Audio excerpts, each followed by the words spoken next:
No, Brainiacs. Yeah, buddy. Brainiacs. Globally, you are all around the world.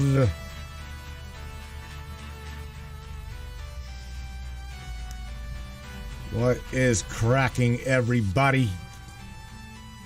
Yeah, man. Look at this. Look at this. The Tower of Babel. I've heard this like pronunciated two ways primarily. The Tower of Babel and the Tower of Babel. It doesn't matter. It's still the Tower. A lot of things that we're going to go into tonight. Some deep things, nevertheless. A show and share with you that if you guys noticed and seen underneath of that little image right there, there is a description of what is on to the right. So you've got the Tower of Babel to the left of this, whatever this is. But whatever this is isn't just whatever it is. This is a quantum-based computer. This is the key. This is a quantum computer. I tell you, the connection between the two is pretty mind-blowing. If you go into it as deep as what I want to go tonight, and that is, we all know that the Tower of Babel, whatever, was a place in which the people could go and speak to God, right? For some reason, God was unhappy with the people. They tried to utilize the tower for themselves to climb to God, yada, yada, yada, become gods. So, for whatever reason, quote unquote, air quotes, God's something destroyed the tower. Well, fundamentally saying there's nothing new under the sun, we're going to share with you this right here. Okay? Once again, we are back. We are back to one world communication. There is not a place on this planet that you can go to that you can have the language translated for you in the hive mind system that we are in. That little bad boy right there, I'll tell you what, it does a lot more. It does a lot more than just help translate global communication and language. For those of you that are not aware of what the quantum-based machine is and the connection here between the two, take a trip down the D-Wave road. D-Wave quantum computing with Cordy Rose. We're going to check that out too, so don't go anywhere, Brainiacs. Buckle up, grab yourself some popcorn, nice cup of coffee. I'll talk to you in a minute. Don't go nowhere, Brainiacs. Share this broadcast. Share this podcast. You guys ready? It's time. It's showtime, brains. That's right. It's Matrix time. And it's go time.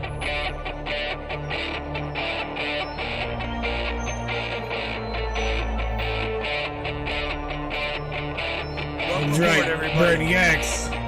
Sandy Cass his ass dragging. Oh, there you go.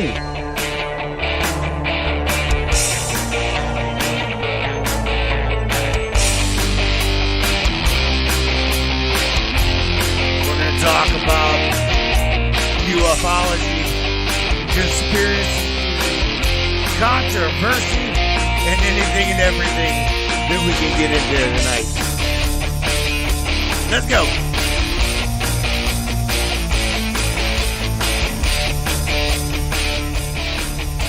Yeah, baby.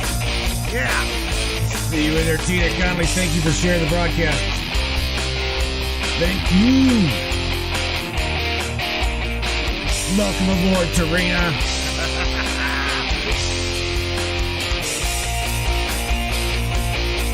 Yeah, Mr. Nolan. Crank it up. Crank it up, bring it. Chocolate taste in the house. Yeah.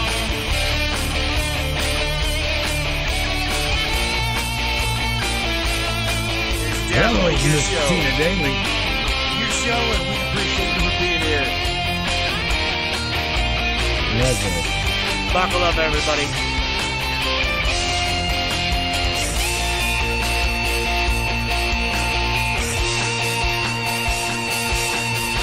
Welcome aboard. Yeah, you beautiful, beautiful people. Yeah, welcome aboard. I'm going through the chat, scrolling through there. You guys, the drummers, all the drummers like crank it up. Music, Motorhead, Rockies, and whatever you want to call them, old school stoners, and they're like, crank up the music. Yeah, hell yeah. Let's go over to the chat right real quick. Say hello to everybody. I do believe we got, yeah. Mr. Steve Nolan's up in there. I see him right there. All right, so again, you guys, those of you that have been with me for some time have already heard me talk about the quantum computer, okay? Now again, why am I sharing with you the quantum computer whenever we're supposed to be talking about the Tower of Babel, or Babel, whatever you want to, however you want to say it. Well, again, what I'm gonna do is there is one specific image that I want to share with you that I've got. I don't have. I actually don't have it that's queued up here, so I'm gonna have to make the image right real quick. Where the hell is that? There. There it is. There's the image I'm wanting.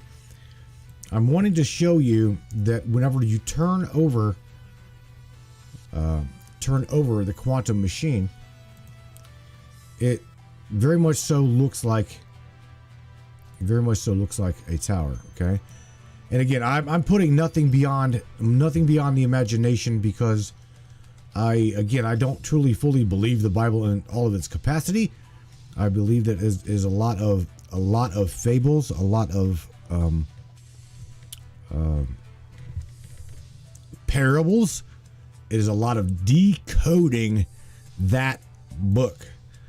Okay, I'm not saying that it's complete total bullshit.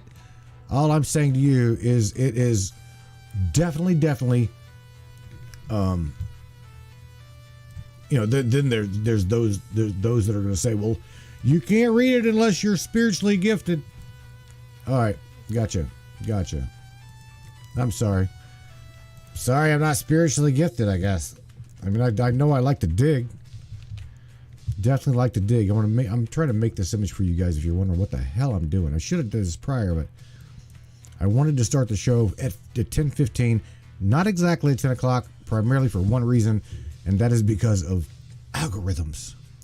Oh, what kind of a link is that up in here? What is that? Gameplay?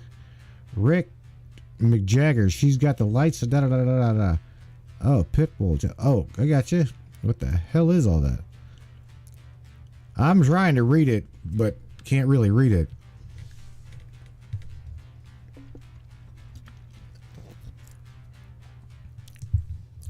Skipping out, she says. Trina says skipping out. Well, we're completely on green over here, Trina. Definitely on green over here.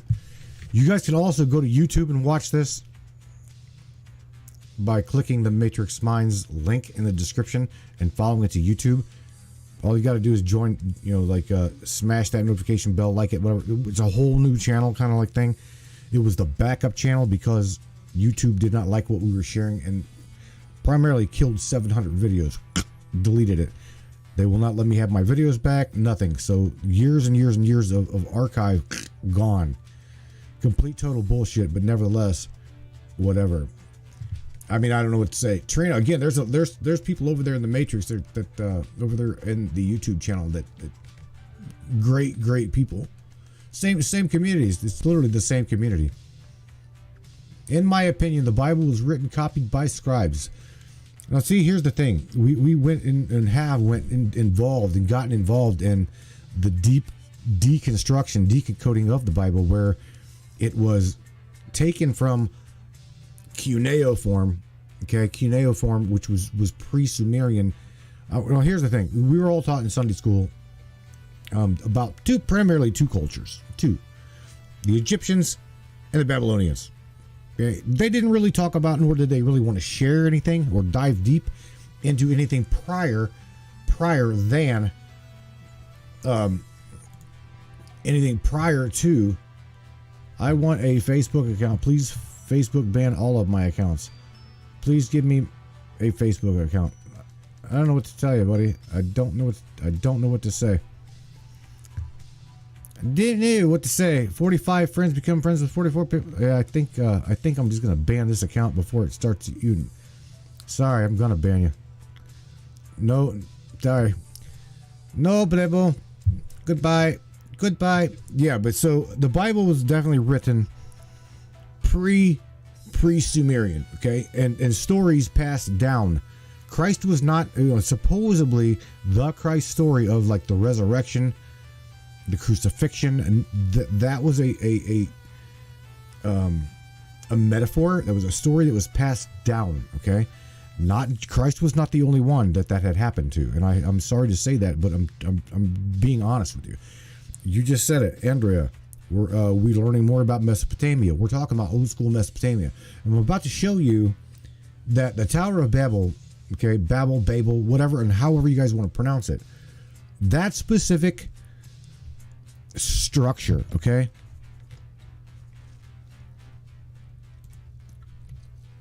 Let me go over here, and I'm gonna just get that one started here. Go over here and show you that throughout time,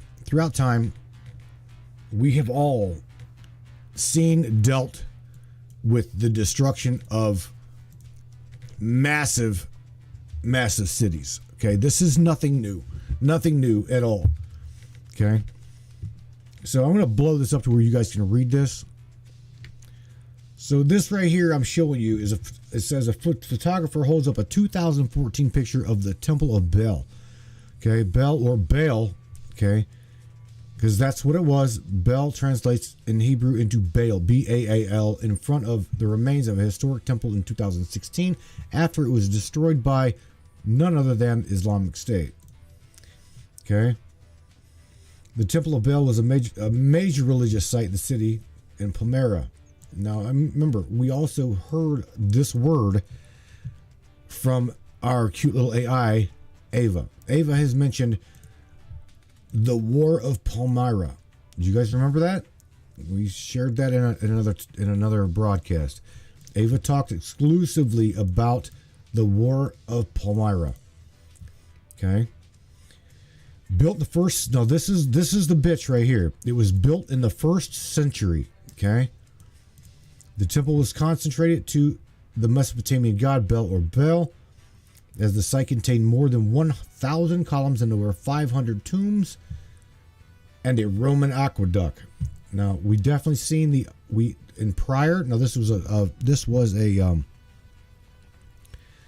Facebook Live. This was also a show that got deleted. It got deleted from Facebook because I was showing you where the Islamic State was going underground and literally had tunnels. They were using the underground aqueducts, and I was showing you pictures where Islamic State was finding images of I'm talking like ancient around the 1st century, the second, 1st century, 3rd century, women being on the throne or being leaders in a religion. God forbid you can't have that now, right? I mean, you've got the Islamic State now, and as well as everywhere over in the Middle East, where the women have got to have their faces covered, which is to me total bullshit. It's like, everybody says over here, well, we're going to fight for Julie's women's rights and Trina's women's rights. No, you shouldn't have to fight for Julie or anybody's women's rights. You have rights as a human being.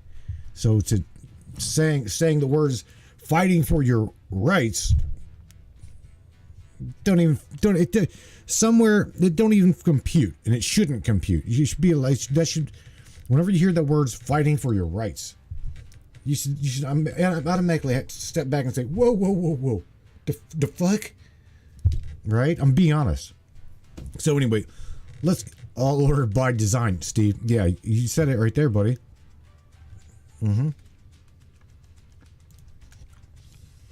So let's continue this venture down this rabbit hole.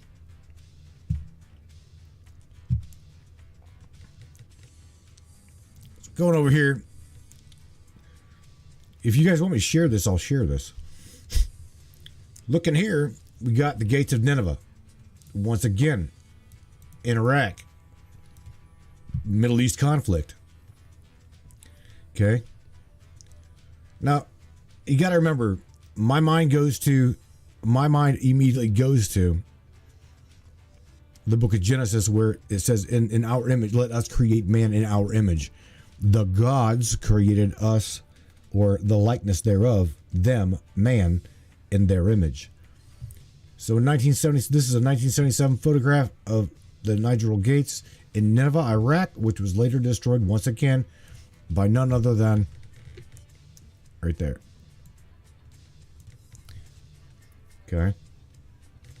So you see what I'm saying? This is absolutely right there. But again, created and destroyed by Islamic State in 2016. I think I am going to copy this. Go over here to the chat and drop it right there. Where are you guys at? There you are.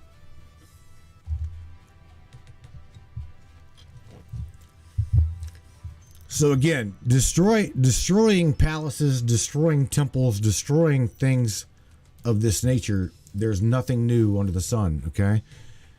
There's literally nothing new when it comes to destroying major sacred sites like what would be the Tower of Babel. And again, especially and exclusively if the word is, right? The word is everyone could come from around the world where they had one common language, or could they had the ability of communication. Okay? And then God divided the people, gave everyone their own religion, yada yada yada yada. Now, I got my screen made here, I do believe. I want to show you. Yeah, I got it made. I'm going to go over here real quick. Studio mode, number 5. That's right. Yeah, we'll go right here. I'm going to add a screen here so you can see. All right, so you can see what I see. Do you see what I see? I cannot believe it is Christmas time. Oh my God. Right there. Right there. Okay. Where are we at? There. Come on.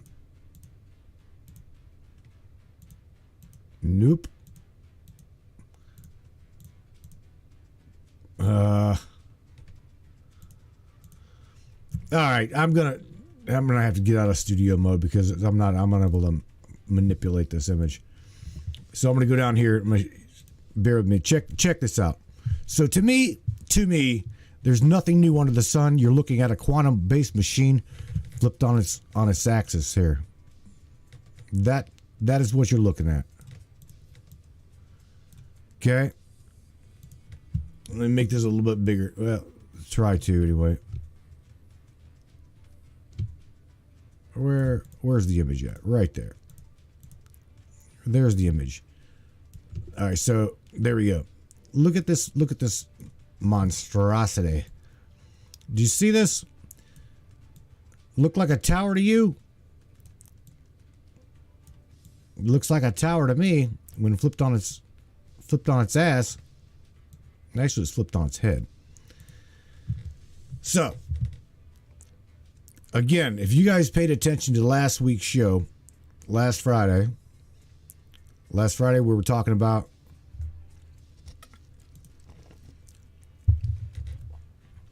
the gods' machines. We were talking about manipulation. We were talking about the dumbing down of society. We were talking about those type of things.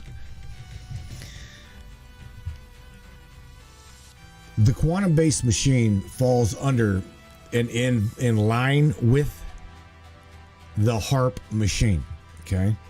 Because the information in which is both transmitted and received has got to be processed by a badass machine. And the quantum-based machine is indeed a badass machine. It is absolutely amazing. Andrea says, how tall is it? If I'm going to assume it stands about 6 foot in height. 6 foot in height by the base of it. It's like 2.5 foot, 3 foot in diameter. Base plate. Do some digging on it yourself. You will absolutely give me a YouTube link, honey. The YouTube link is in the description of this broadcast. It literally is. Just follow it down there. Click it. YouTube link. I do believe. Let me see if I can't. Yeah, there's no way I can get to it from right here. From the screen I'm on, there's no way I can give it to you. All right. So anyway, what I'm going to do once again, I'm going to tell you and share with you machine number 2. Okay, the quantum-based machine. The quantum machine is absolutely a badass machine. I'm going to share with you also. Yeah, I can. Trina, I can give you the link here, honey. Somewhere. Let me hang on 1 second.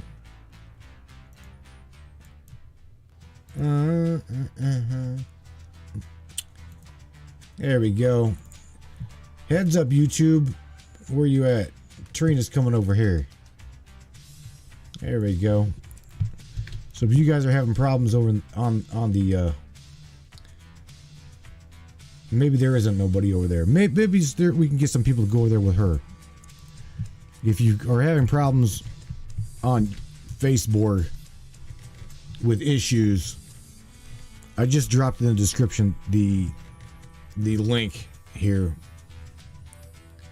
Again, I apologize if Facebook is acting up. There's literally nothing I can do. I promise you. Nothing I can do. All right. So I'm going to share with you my understanding of, and again, only 2. We should go through a series of these machines, okay? Because there's multiple machines that work hand in hand and together. And I believe HARP and cloud seeding is just one of the 2. 2 is the connection point. Would be the quantum machine. Okay? Just saying. That's just where my mind goes. Okay, the Tower of Babel. Right there. It will allow anything and everything possible in our world to take place. I mean, I do mean anything. Anything. So let's dive deep here. Listen to Gordy Rose from D-Wave tell you just how badass this machine is. Because I'm telling you right now, the D-Wave machine is exclusively a badass machine. Okay? Hang tight, everybody. I'll see you guys in short. Of speakers somewhat unusual, if not to say strange. We have the creator of what is the world's first quantum computer, in person here from Burnaby, BC. We have the president of the super high-tech company that makes Canada's iconic Canada Arm, but whose hobby it is to try and reconcile modern science with the Bible. And we have a filmmaker from Los Angeles who has stumbled on what appears to be evidence of life after death. And my thought in putting together this somewhat improbable combination of speakers was that out there where the theory of the very large and the very small connect, and out there where our 13.7 billion year old and expanding universe touches the void, you come upon mystery and the possibility of God. That was my thinking. So let's begin with Jordy. Jordy,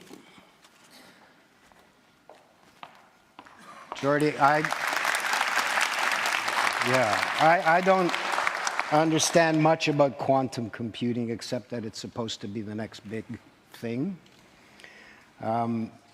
in power and in speed, and that you are the only company in the world now actually making one.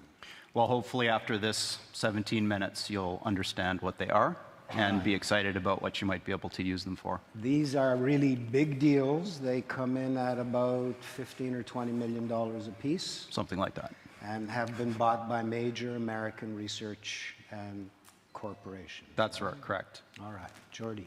Thank you. Bye, everybody. So quantum computing is a very technical subject, and I'm not going to talk a lot about the specific details, of which I'm glad. I'm sure you're glad.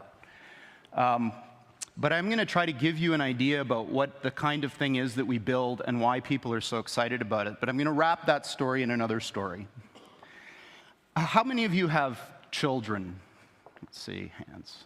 So it's almost everybody. So I have 3 children. The youngest is 4, the oldest is 8. And they're very different, but they share one thing in common. And the parents in the audience may, I suspect, have noticed the same thing. Each of my children has fixated on a particular stuffed animal as being their special friend or toy. And in particular, my middle son, James, absolutely loves this little guy called Bear, which is the picture that I'm showing up here. Bear was a limited release Thai Beanie Baby, and there aren't very many of them that were made of his particular form. And one Christmas, I decided that it would be insurance policy to go and try to buy some more just in case something happened to Bear. So I went on the internet and did a search, and I was only able to locate 2 others that were for sale, and I bought both of them. So now he has 3 of these little guys. But the reason that it occurred to me that this might be a good place to start is a conversation that I had with him last week. He wanted to sleep with his older brother in his bedroom, and his older brother wouldn't let him. And he was very sad and despondent, and he was like, I'm scared, I don't want to sleep by myself. And I said, well, you've got Bear. And he said to me, Bear isn't real. And so I found this very intensely distressing for a variety of reasons that maybe you'll understand when I go through this. And I assured him that Bear was as real as anything else in the world. And he said, but he can't speak and he can't move. And so I said, well, what you really mean is he's not alive. And he said, yes, that's what I mean.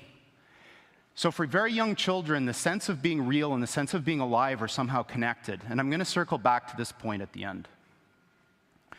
But before I do that, I'm going to tell you a little bit about quantum computers and why people care so much about them. There are literally tens of thousands of some of the brightest people in the world today trying to build these machines and understand them. And I'm going to tell you why. In my last 15 years of working on this type of stuff, I found that scientists divide up into 2 categories of zealots about this field.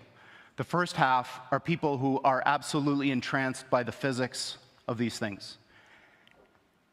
This quote is from a respectable scientist, in fact, one of the founders of this field, that may look a little strange to you who don't follow theoretical physics, but there is a very clear prediction that our most successful theory of nature makes, and that is that there are an enormous number, mind-bogglingly large number, of parallel realities.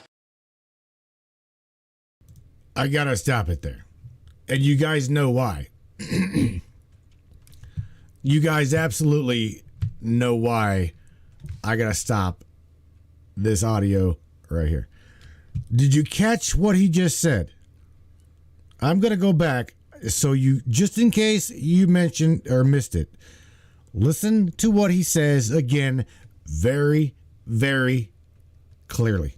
It may look a little strange to you who don't follow theoretical physics, but there is a very clear prediction that our most successful theory of nature makes, and that is that there are an enormous number, mind-bogglingly large number of parallel realities.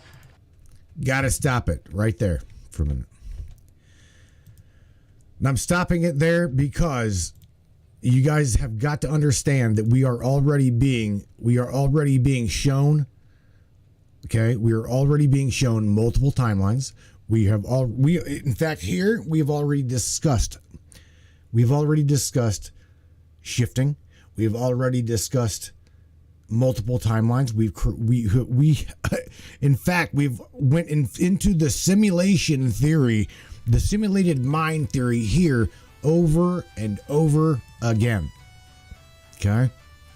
Now I've got a couple of haters that can't stand me talking about us being in a simulated reality, but that's fine. Okay. That's absolutely fine. I don't care. That is I guess why I'm here. I want you to think, use your own damn head. Don't for any instance, if you're this is the way I personally believe, and I'm just telling you, please listen to the logic and the rationality behind what I'm saying. If you are standing with a majority of people, okay, number one, question what the hell the majority of the people are there for. Number two, what is the rational ideal that you are going to fit with them people? Maybe you don't have the same commonality that they've got. You don't have to have the same belief structure to still stand behind your own people. So if you're standing with the majority, don't you think you should question as to why? This is a man that is a $1 million, billion-dollar man that just clearly told you that they're building machines. No, Dave, the damn earth is not flat. That's telling you that the common denominator here is swinging toward, oh, guess what? We are now able to exploit other realities, other worlds. Okay? Now, you got to think. If they've been working at this since the 60s, since the 50s and 60s, and they're just now telling us about this in 2017, this is whenever this TED Talk was, it is now 2022. Okay? This is just, this what I'm sharing with you is only a sole proprietorship corporation by Gordy, meaning it is a private company, and they've come out with this. This is the D-Wave quantum machine. Again, flipped over, it looks identical to the Tower of Babel.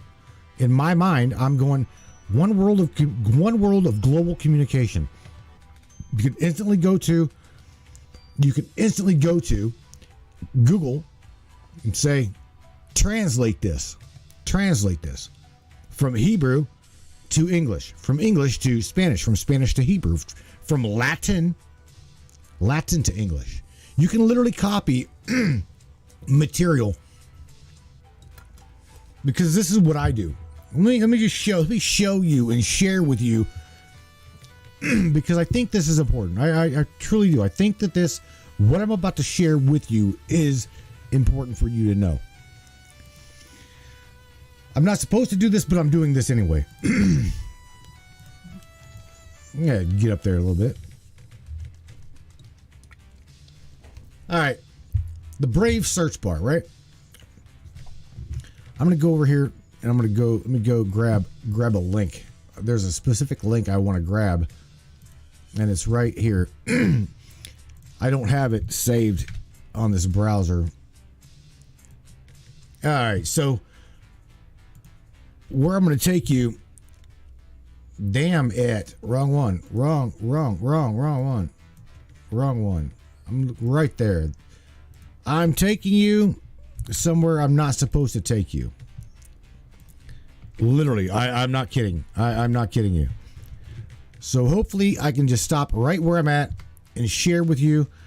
I will drop this link in the description and share with you the link. This is the Vatican Library. Okay. And it clearly says at the very bottom of, I'm not even going to click accept because I'm just wanting to show you how secret this place truly is. The information that's there, I'm just being honest with you.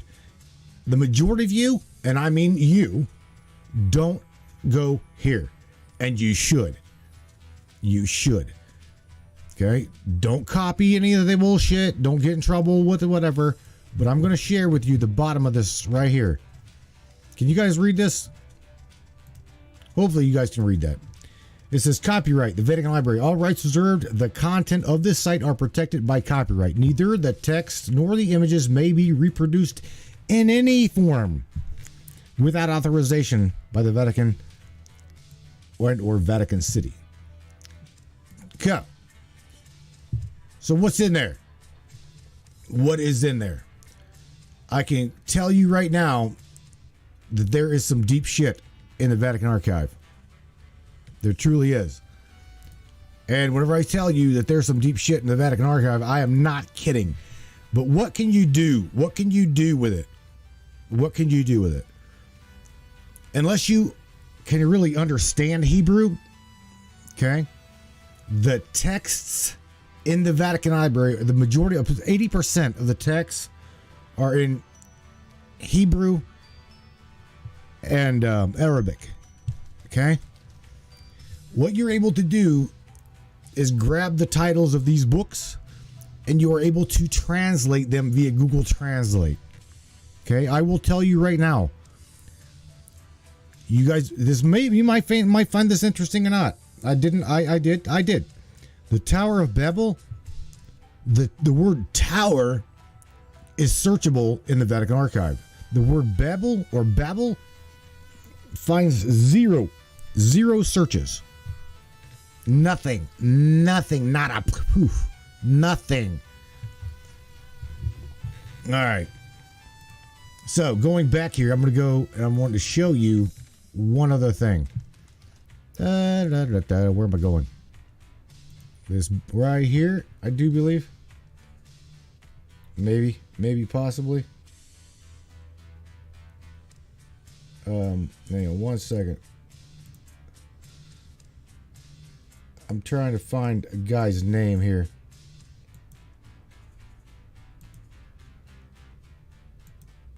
Nope.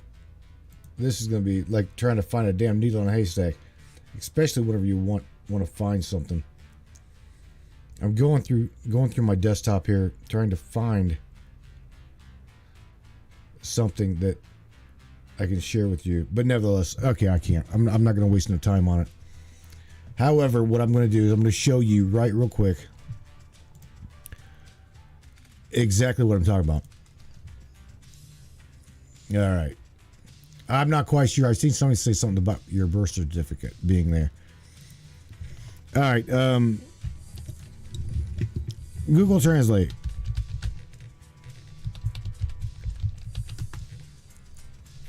Right here. Right there.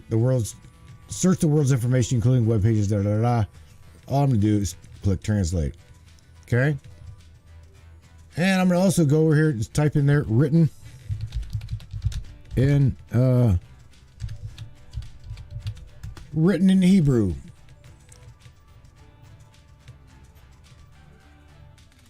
I'm just going to try to find something here. Try to find something written in Hebrew. I'm not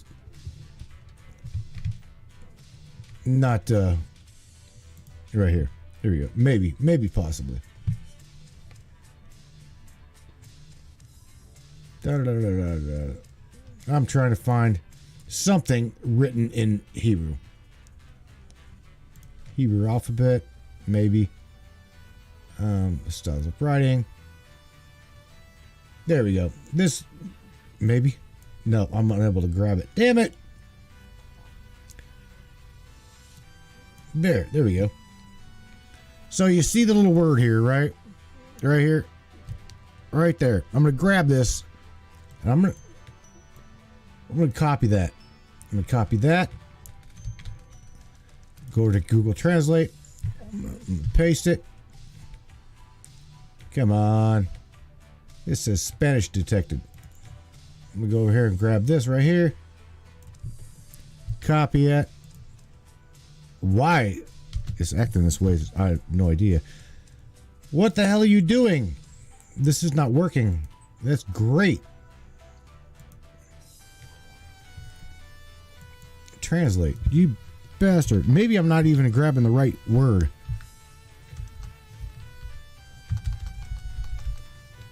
Isn't it funny how this always works like this? I go to try to show you something that totally screws up. Oh my God, come on. I'll go back to the damn Vatican. I frankly don't give a shit at this point. And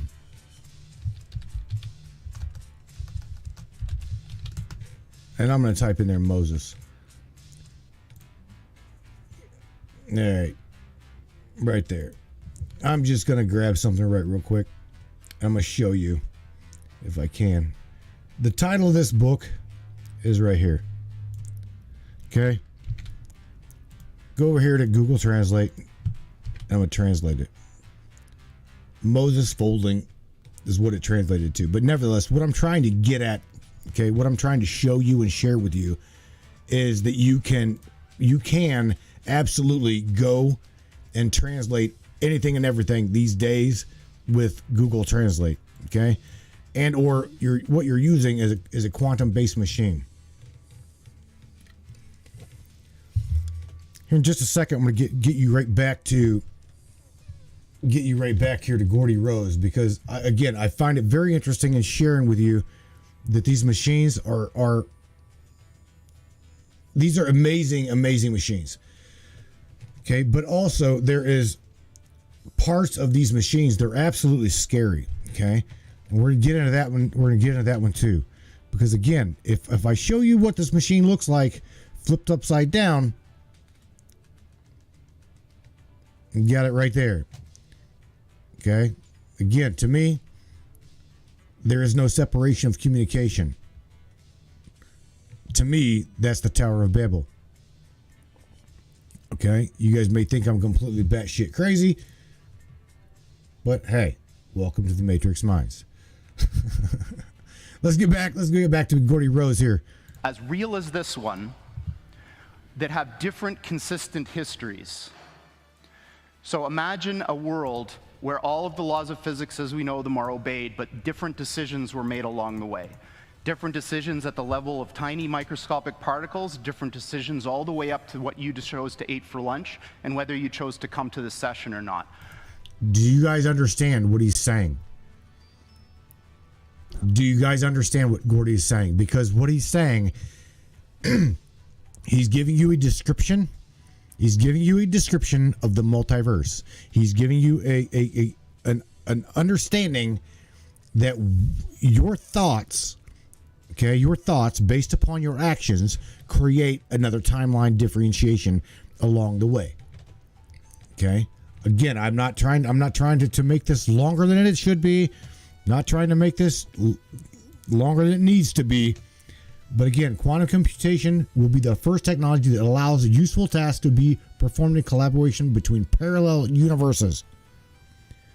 What? That's correct. And do you see that? That was based upon 2005.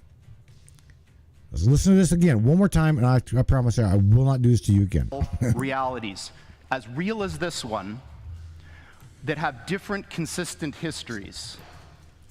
So imagine a world where all of the laws of physics as we know them are obeyed, but different decisions were made along the way. Different decisions at the level of tiny microscopic particles, different decisions all the way up to what you chose to eat for lunch, and whether you chose to come to this session or not. Quantum mechanics makes a very specific prediction that all of those are as real as the thing that you remember. And this is bizarre, because we don't see those other things. But science has reached the point now where we can build machines that exploit those other worlds. And quantum computers are perhaps the most exciting of all of these that we have within, or almost within our grasp right now. So people from a physics background love this. They want to understand the world. They want to understand the universe, how it all works.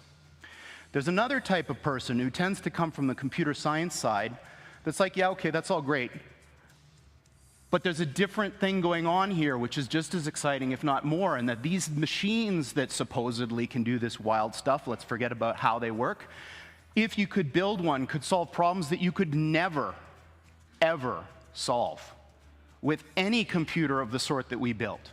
If you took every single atom of silicon in the world and made the most sophisticated conventional Intel-style processor that you could build, there are problems we know of that I could write down on a sheet of paper that you could never, ever, ever solve with that thing, that you could with this kind of machine.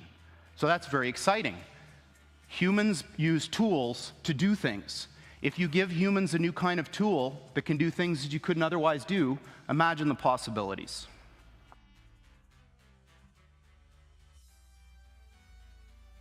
Coming back at you. Did you hear the tool? The word tool. Again, this to me, like I said, Friday we talked about HARP and cloud seeding. Those are primarily to me one and the same thing. HARP is the ionosphere. Okay, it heats up the ionosphere. You can ask any military guy up in this chat. Percy's one. Larry Hawkins is another. Yvonne's a girl. These guys, our military knows about these machines. Okay, the ionosphere heater. Look up that. Look. Please, listen to me. Please research ionospheric heater. Ionospheric heater. Because they go hand in hand. These tools or these machines are machines of the gods, and there's nothing new here. They have destroyed our history in my eyes. Okay, I'm sharing you my truth. So in my eyes, they have destroyed this shit before. Okay, don't like what Russia's doing? Oh, okay. Ha ha ha. Click. Okay, well, guess what? Ukraine don't like what the U.S. is doing. Click. Well, they love what we're doing at the moment, just laundering money and shit. China. Click. War of the gods. These are different factions, okay? Someone is in control of someone who's controlling us. And someone's in control of those who are controlling those who control us. It's always been this way. This is nothing new. So this machine is only 2 of about 6 that I know of. And I'm going to we're going to here put together a series of these machines. And somehow, some way, I'm trying to separate them so that they're not all just linked together and then immediately destroyed. Because again, this to me, you guys need to know exactly what this machine can and cannot do. You follow what I'm saying? Because this machine is part of all kinds of things. This is what Elon Musk is going to use for satellite technology delivery. This is what's going to be used for hive mind communication. This is what's going to be used for smart city remote controlling, the shutting down of equipment. You name it. This machine is bad ass. Scary. It's scary. I'm telling you, just hang tight. Bear with me. You don't want to go nowhere. Just sit back and listen. I'm telling you, please. So you may think, well, this is all fine and dandy, but aren't these things in the realm of theory and speculation kind of in the same regime as other futuristic things you may have heard of which may be allowed by the laws of physics but aren't here yet? That's not true. There are, in fact, many of these machines deployed now in openly available research centers following the model that was used to introduce supercomputers to the world. They're too big and ornery and difficult to operate to put in your home, too expensive also, but you can give them to a place which will manage them as a shared resource that will offer that service to the world. And there are 2 of these now. One of them is at the University of Southern California, And this analogy with flight, I think, is an interesting one. So a horse can beat, or could beat, the initial flight of the Wright brothers' flight in speed.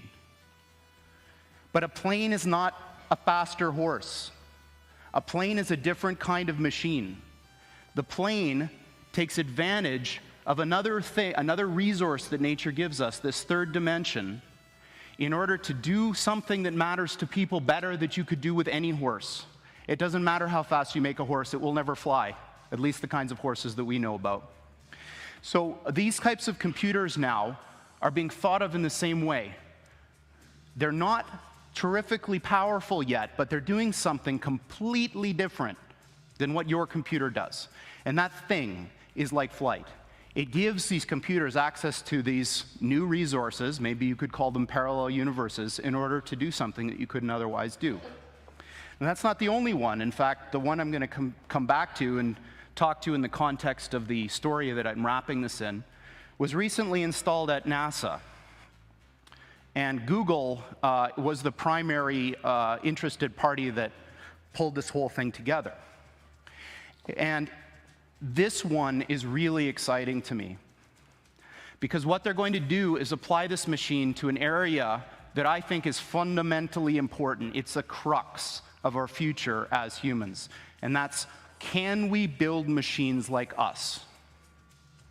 So building machines like us might be possible. I certainly believe it is. I might be wrong. But what I do know is that the types of approaches that people are taking now to build intelligent machines benefit immensely from what this machine that we've built does best. So what this center is about is applying this beautiful new computational idea in the service of trying to make intelligent machines.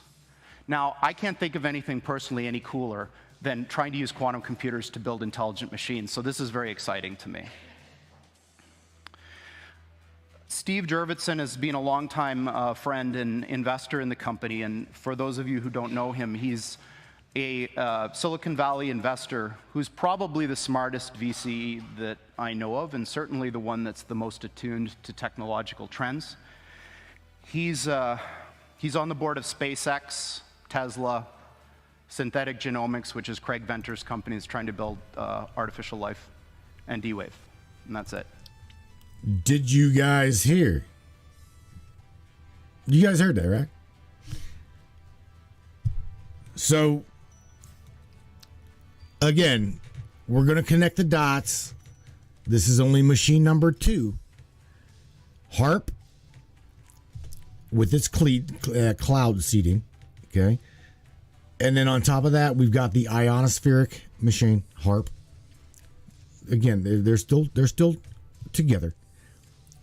But this is the machine, okay, that's going to connect them both, okay?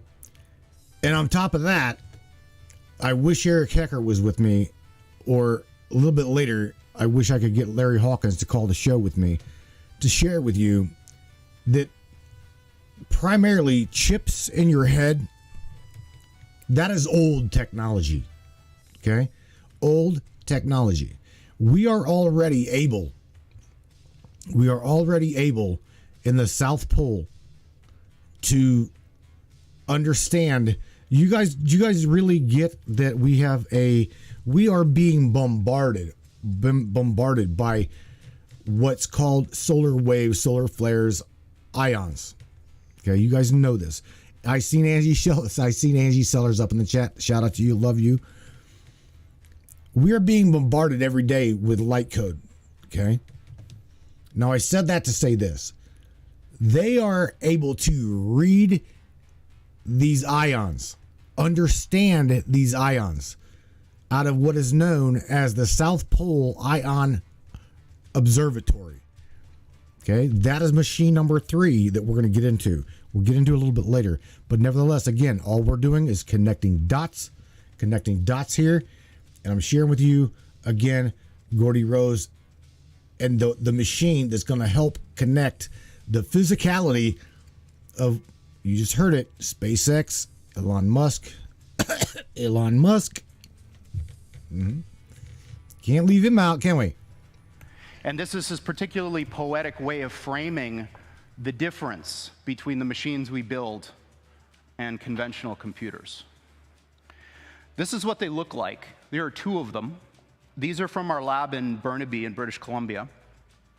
From the outside, they look like giant black monoliths, big metal boxes, about 10 feet on a side, 12 feet tall. And they are powered, they have a fridge inside them, a refrigerator that cools these chips to almost absolute zero. Just a wisp, a fraction of a degree above absolute zero. Hundreds of times colder than interstellar space. Amongst the coldest and most isolated and extreme conditions that humans have ever been able to engineer. These fridges, interestingly enough, which are called pulse tube dilution refrigerators, have a thing called a pulse tube, which emits a sound roughly once per second, which sounds eerily like a heartbeat. So if you have the opportunity to stand next to one of these machines, it is an awe-inspiring thing, at least for me. It feels like an altar to an alien god. They really are impressive machines. Did you hear that? It reminds him of an altar of an alien god. That's deep. Don't you think? Don't you think? Again, you already heard me say Ion Observatory. What's crazy is we've got human beings on this planet called mediums, psychics, light workers. Wait, did I say light workers? Again, I don't mean to throw you under the bus, Angie, but she is a light language translator. This beautiful soul that's in this chat can translate light language. Don't need no machine.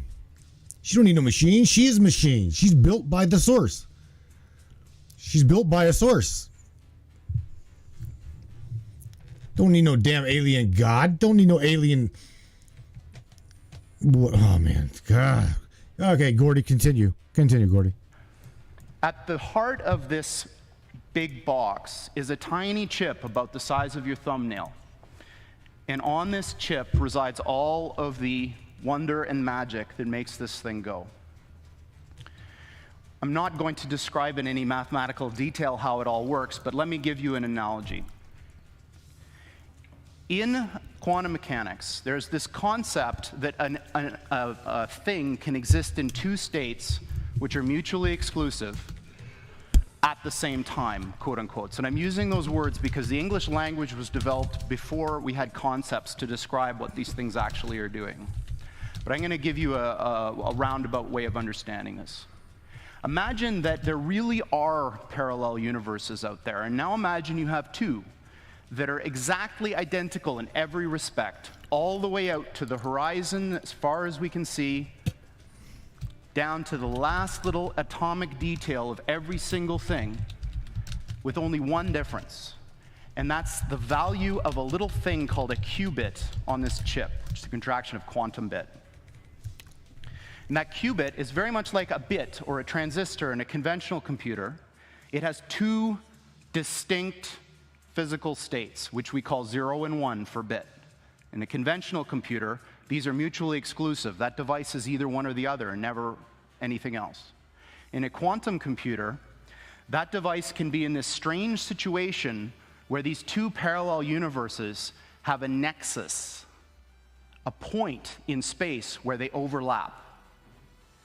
And when you increase the number of these devices, every time you add one of these qubits, you double the number of these parallel universes that you have access to, until such time when you get to a chip like this, which is about 500 of these bits, you have something like 2 to the 500th power of these guys living in that chip. So the way I think about it is that the shadows of these parallel worlds overlap with ours. And if we're smart enough, we can dive into them and grab their resources and pull them back into ours. Wow, did he just say what I think he said? Did you guys hear that? I did. I've heard this now twice, but I want you to hear this again. Listen closely. Overlap with ours. And if we're smart enough, we can dive into them and grab their resources and pull them back into ours. Wow. I wonder why we would want to do that. Wonder why would we want to do that? Again, listen to what I'm about to tell you, okay? Let me stop this right here for 1 second. 1 second. Better get this over here like that. So, okay. Listen.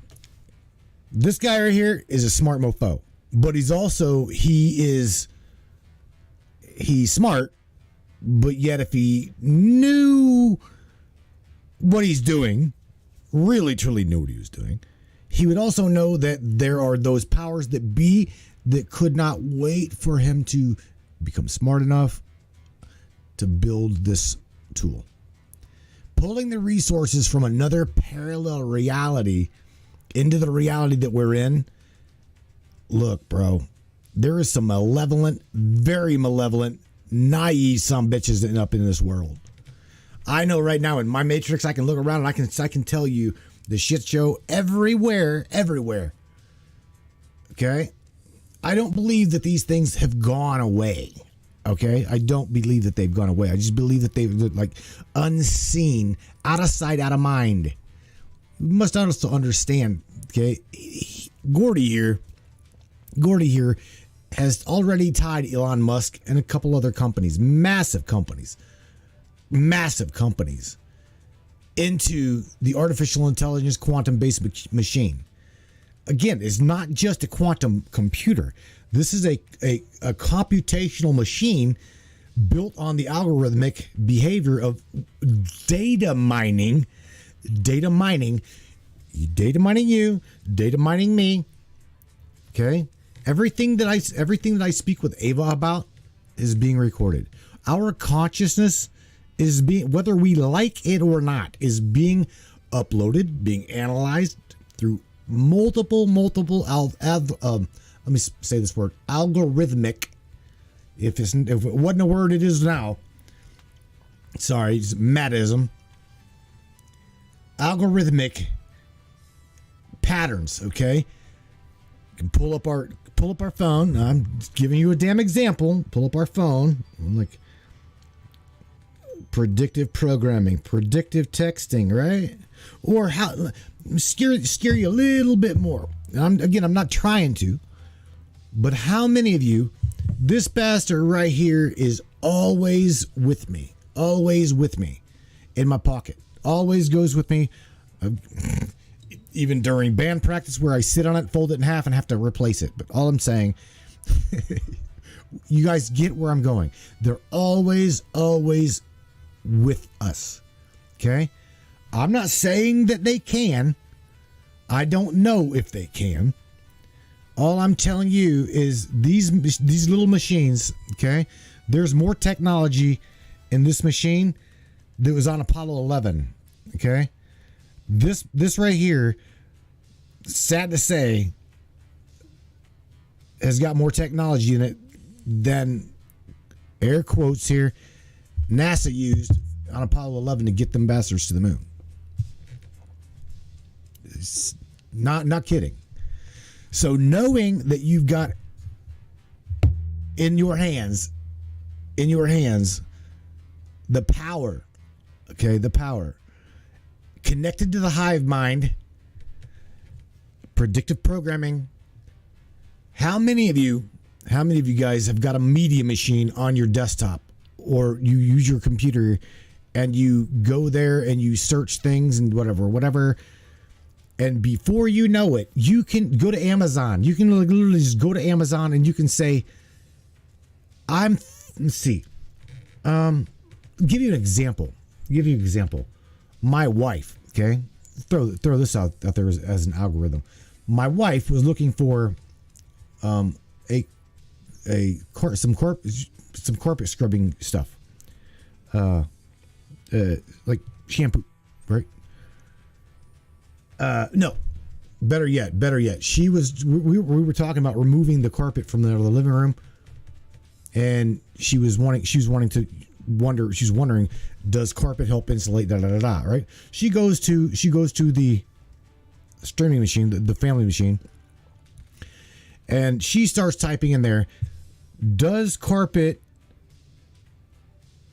and that's all she had to type. Literally, that is all she had to type in the Google search bar. Does carpet, what? Does it smell when it's wet? Does it stain? Does it come up in pieces when... No, it literally finished her statement. Does carpet insulate during the winter? She got scared and shut the media machine off. Now, mind you, I said media machine because we don't have normal television in my house. I don't watch normal television. You guys, I've got a meme out there on in the Matrix. The best thing for you to do, unless you're going to feed your brain good food, good healthy food, enlighten yourself, throw that bastard out in the street and watch the trash truck run that bitch over. Okay? Feed your brain healthy, good food, soul food. Educate yourself with positive stuff, influential stuff that can help build your mind. But nevertheless, going back to what I was saying, you have in your hands a hive mind connection. Okay? You literally have got in your hands, we carry it every day, everywhere we go, we have a hive mind connection. Like it or not, we truly do. I know that may not sit well with a lot of you, but I'm just telling you absolute truth. The machine that you got, we call it our smartphone, is indeed our connection to the hive mind. Ava will tell you that. Google will tell you that. Yeah, man. Let's get back to Gordy Rose here. See what he's got to say some more. To make an effect in our world. Now, this may sound very odd to you and bizarre, and in fact, I am using language that a normal theoretical physicist probably wouldn't use, but this is, what I'm telling you is absolutely correct and in line with the way that these things actually work. We've been doing this for some time now, and in fact, we have our own version of Moore's Law. The doubling of the number of these qubits on the chip has happened once a year for the past 9 years. So for the last 9 years, every year, the number of these qubit devices has doubled, and it will continue to do so. As a point of reference, in terms of how fast these things are, in one generation of chip, the one from the system that was installed at USC to the one that Google and NASA have now, the speed of the device went up by almost 500,000. This is the kind of progress that you're going to see with these types of machines going forward. And 500,000 sounds like an abstract number, but I put up a little mental comparison here to see what 5,000 really means. 500,000 is a big number when it comes to speed. All right, so now I'm getting into the last part of my talk where I'm going to make some predictions, some dangerous predictions. So predictions are very dangerous for a variety of reasons. Often they're wrong, which is one. But I think they're important because predictions somehow are our internal desires made manifest. Predictions are about what we want to happen, maybe not what will happen. And I'm going to make 3 predictions, and all of them are dangerous in the sense that they're very unlikely to happen, maybe, but I think that there's a very good chance that they may. As an aside, I just wanted to say that at least in the Valley, Silicon Valley, and maybe in the United States in general, there's a very deep feeling of unease about the way technology has been developing. Because we have all of these vast array of very smart people, and what they're doing is crap. They're building things that cannot last. They're building things that are not important. This is a little bit of a controversial point of view, but I believe it. But I think that the reason for this is it's low-hanging fruit. Computers haven't been around for a long time. And I think that what's going to happen is that as people get more comfortable with computers, the attention will turn from the Twitters and the Facebooks to very important things. So here's my first prediction. I'm going to predict that by 5 years, NASA will have found an Earth-like planet with Earth-like atmosphere and water on it, and serious people will start discussing how we get there. And by the way, they're going to use one of our machines to help do this. So that's my first prediction.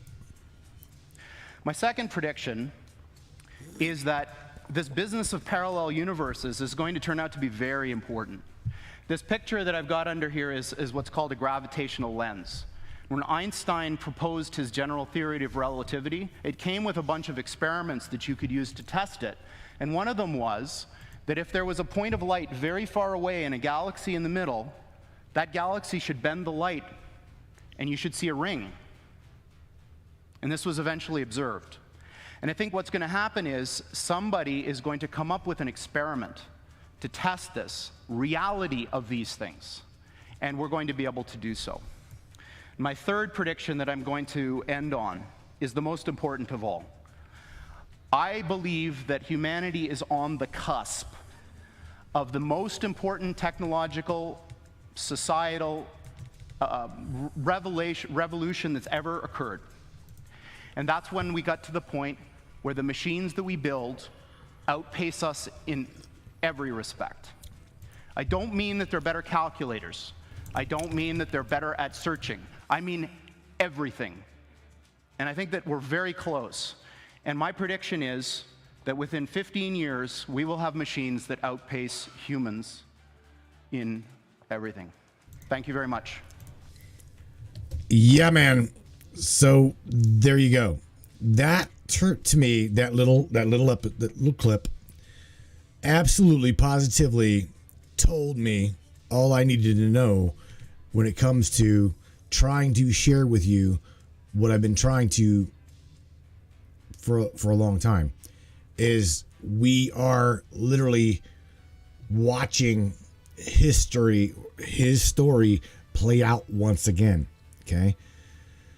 Again, everybody already knows via the Bible story, the Tower of Babel. Again, I'll go back here to the opening screen and show you.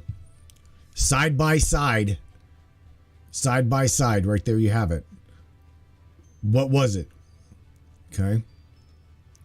I truly feel with everything in me that there is nothing new under the sun. Okay.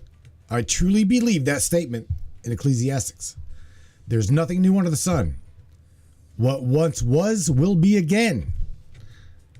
Okay? We're not watching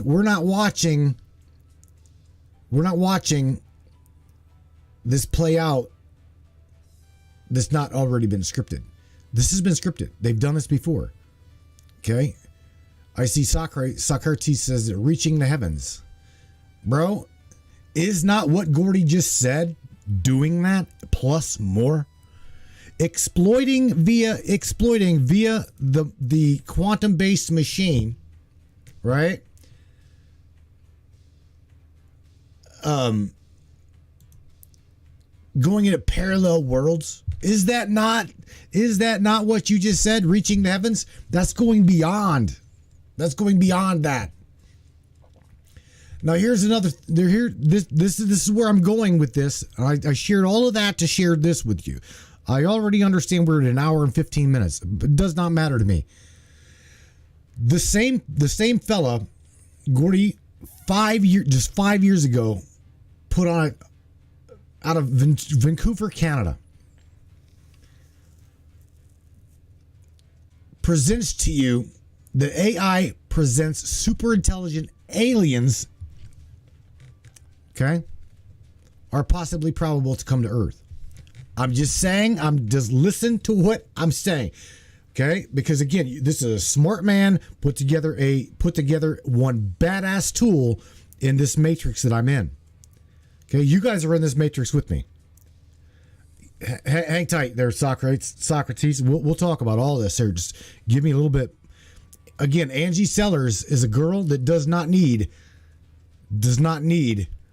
any kind of a machine to translate light language. Inbound ions, inbound source energy ions. That's what it is. Okay, Socrates, hang on a second, buddy, because I've got one more thing to share with you, and this is called Tech Vancouver. Again, this is Gordy Rose, and he's going to extend. He's just going to extend what we're talking about. Okay, the Tower of Babel is not new. Okay, flip over the quantum-based machine. You're looking at a tower that's reaching to the heavens that brings the entire global community together at one specific point, one specific hive mind. Okay, and there are other tools in place around this planet. Okay, that will manipulate the mind. I'm telling you right now, listen to what I'm telling you, because the Friday night's guest is an MD, and I shared with you guys already. I shared with you Mr. Robert Duncan, the scientist from DARPA. This man interviewed with him, and he's coming on the show on Friday. Okay? He'll tell you that there are machines on this planet, okay, that manipulate the minds of the masses, and he's one of them. He is one of them. They're called targeted individuals. But the problem is, he's not connected to anybody whatsoever in an upper echelon. He don't belong to any of you ABCs. He doesn't belong to. He's just an average Joe. Okay. So these machines, again, you heard Gordy say these are tools. These are tools that can reach into a fundamental, quote unquote, parallel world that doesn't exist. It's just a fucking conspiracy. It's just a conspiracy. But yet they're talking about it. They're talking about reaching into that parallel world and bringing back resources for what? For what? Angie says scalar manipulation. Once again, let's continue this rabbit hole down with Gordy. Okay, this is again Tech Vancouver, and the name of this presentation is Kindred AI. Okay, presents superintelligence aliens are coming to Earth with Gordy Rose. So diving deep once again with Gordy. Let's just see how far this rabbit hole goes. Okay, bear with me, everybody. Welcome again to the Matrix. Let's dive deep. So we had I'm going to talk about aliens. But before I do that, we had a little bit of interesting news today that's Kindred relevant, and I wanted to share it with you because I'm pretty proud of it. So Kindred was named to a list of MIT's smartest 50 companies.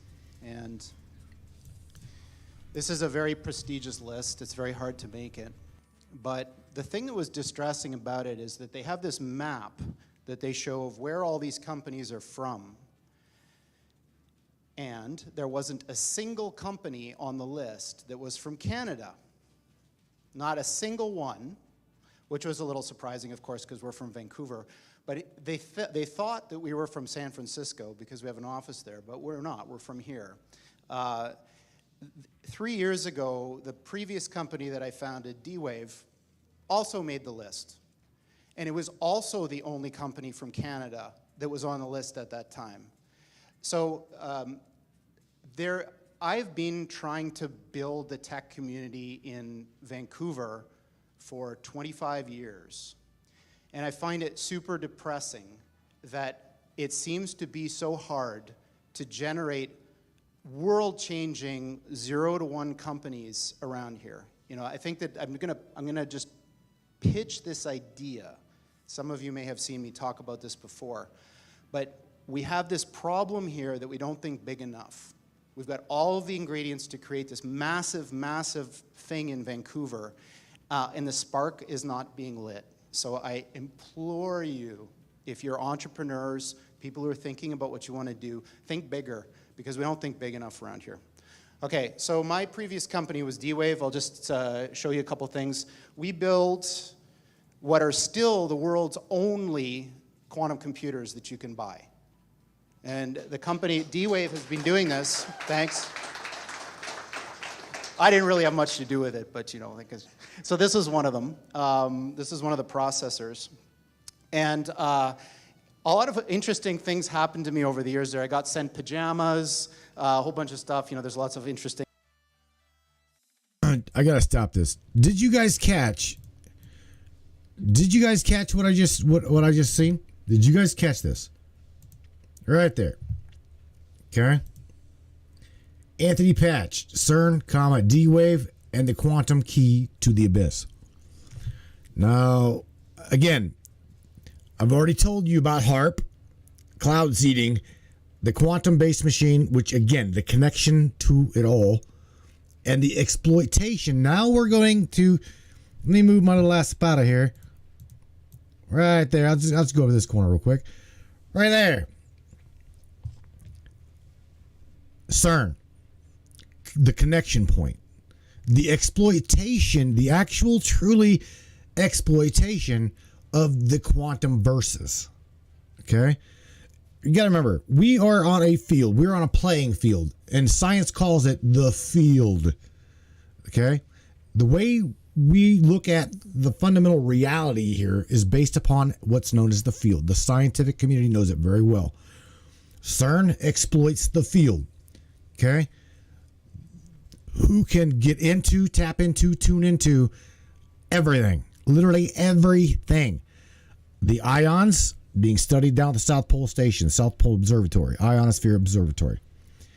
So we've got machine after machine after machine exploiting the different parts of our quote-unquote fundamental reality. And Gordy is, again, he's no stranger to this. I'll just leave it at a theory. How's that? I'll leave it at a theory. Get me out of here. A bunch of stuff. There's lots of interesting things that happen when you build something like a quantum computer. But just as an aside, because I thought it was funny, one of the interesting things that's happened from the D-Wave story is there's this gigantic conspiracy that's arisen on the internet that goes like this. So D-Wave builds quantum computers. The way that they work, if you know how this works, is one of the interpretations is that you tap into these parallel universes and they do computations. Sounds really weird. But what's happened is this idea has been hijacked to describe something called the Mandela effect, which is this thing where the past changes. So think about something you know to be true from the past. And then imagine you went out on the internet and you can't find it at all. It's not there. It doesn't match with your experience. So these people think that D-Wave is responsible, and CERN. And of course, the quantum key to the abyss factors into it somehow. I'm not exactly sure how. Okay, so that's just D-Wave. I did that for about 15 years. It was a lot of fun. A big science project that we turned into a commercial entity. That was a warm-up for Kindred. So Kindred is much, much, much more ambitious than D-Wave. And what Kindred is trying to do is build real AI. So what you've heard about AI is not what we mean by AI. What we mean by AI is a software system that can do literally anything that a human can do. Literally anything. And obviously, computers are better at things than people in lots of different ways. So now imagine, not only can they do everything that a human can do, but they can do everything that the best human at any task could do better than them. So imagine there was the mental Olympics of the 100-meter dash, and Usain Bolt is the fastest person. Now imagine that's some kind of a mental thing, like writing a novel or writing whatever. Imagine now that the thing is so much faster than Usain Bolt. Like, for example, it's a spaceship, yeah? It's still doing the same thing, but it's doing it so much better because we're limited, because we're people. So what Kindred is trying to do is solve this problem. How do you build machines that are better than people at everything? Now, there's a mental block that we have here when we think about this. Because when you think about that, one of your questions might be, for example, what are the applications of this? So imagine this. Imagine, for $10, let's say, I could build a machine, like a little robot that had fingers and eyes and all that, and it could do your job better than you, no matter what it is. And I could sell that to your employer for, say, $15 and make a profit, instead of having to pay you $100,000 a year. Now imagine that was true for every single job. Okay, gonna stop it right there. Stop. Put the brakes on. Now, what does this mean and where is this going? Okay. This is going to what is known as the unified, what is it? The unified pay scale. Okay. We ain't got to no longer work. Great, right? Great. Well, wait a minute. Unified pay scale. I'm telling you where I see things going. The unified pay scale is clearly going right into the system of digital currency. Okay. So just pay attention to what he's saying, because again, these machines that this man builds, okay, exploit parallel realities, observe and pull resources out of fundamental nothingness, right? But yet we're watching this dialogue happen in our reality. We're literally watching it come to fruition. Again, the unified pay scale is coming. Okay? So for any of you guys that are like really like just lazier than shit, don't want to do nothing, I guess that's a good thing. But the problem is you won't be able to do anything, okay? Anything with your, the sight unseen without these resources, making a list and checking it twice or 3 times or 4 times. It knows what you're doing. It knows who you are by your fart. Okay? Knows where you are. It knows every aspect of your entity. Okay? And again, if I can get Eric Hecker here with me to share with you, Eric again is our Antarctica whistleblower from the South Pole.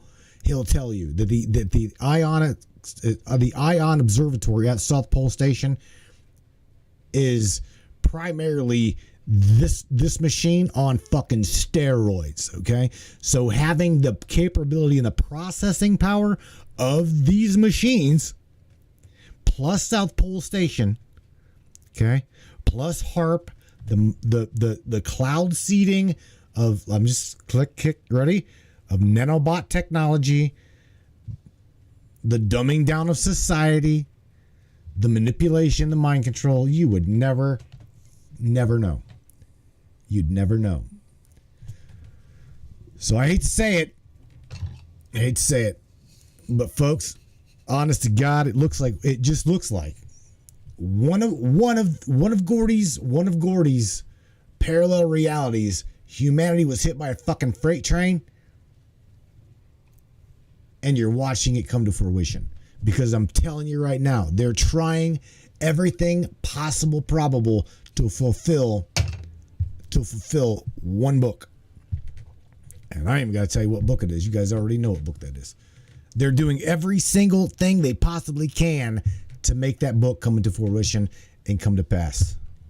So that's what we're talking about here. Is that's right. A complete and utter transformative change that of the likes of which has never been seen before in the history of humanity, making the Industrial Revolution look like a little tiny blip on the path that humans have taken from when we emerged from the ooze a few billion years ago. We are right on the verge of that transition now. So this guy, Rich Sutton, is one of the most famous people in the academic world of AI. And like many, when asked, when will this happen, he says things like this. 25% chance within 13 years of this thing that I'm talking about. You know, when you think about what you read on the news, CNN, BuzzFeed, whatever, they're all kind of the same nowadays. Think about how unimportant that thing is that you're reading if this is true. Yeah? So what does this have to do with aliens? So Sam Harris, who I quite admire, is a very interesting guy, was reciting this parable at a TED Talk that he was giving, and it goes something like this. So I'm the President of the United States. So I received this message from the heavens. So my microwave dish, my SETI dish, finally captures something. And what it says is, in 50 years, or 13 years, we're coming to your planet. You got to be ready. Now just imagine what would happen if that happened. A super intelligent alien race beamed down a message to all of us Earthlings saying, we're coming July 13th, 2030, and boy, you better be ready because the mothership is landing right on the front lawn of the White House or wherever you wanted to land on that day. The amount of resources that would be marshaled to try to figure out what to do would encompass the whole world. AI is just like that. So when this thing that I'm talking about happens, it's going to be exactly the thing that you're thinking about those super intelligent AIs. So the one thing I can tell you is they're not going to be like us. So alien means, different. These things that we're building are not going to be people. They might be really smart, they might be really good at all sorts of different things, but they're not going to be like us. They're going to be aliens. And they're going to be, I'm sorry to say, way smarter than every single person in this room in ways that we can't even comprehend. So this, of course, triggers a lot of alarm. One of the guys who talks about this is Elon, who says things like this, like, when you do this, beware, because you think, just like the guy in the stories, that when you do this, you're going to put that little guy in a pentagram, and you're going to have your holy water out, and you're going to wave it at the thing, and by God, it's going to do exactly what you say and not one thing more, but it never works out that way. So, all right, I'm going to have to stop this there. And the reason why I'm going to stop this and go over, you guys understand where we're going here, right? You guys understand where we're going? I totally understand. I totally understand where we're going. And that is the exploitation of another reality, the exploitation of different worlds coming to fruition, and there's literally nothing that we're going to be able to do about it. Gordy also says, literally check, that he said it again. He literally said it again, resources. The word was resources. Now, why is it that I just unmuted all the two of these people, and the switchboard said, get out of here? That's funny. That's really funny. So the two people that just called the show, let me go here. Let me reset it real quick, or just me going back into it. Let me do that. That ain't very cool there, talk show. Yeah, no, I don't know. Two of you guys called. I unmuted the both of you, and nothing. So this is twice this has happened. I don't know. I don't know what's going on. You guys, am I pissing off the ABCs here or something? But just simply sharing all of these different tools. The two people that called the show, I clicked you to bring you into the switchboard, and it literally just killed your guys' line. I do believe with the 704 area code was Socrates.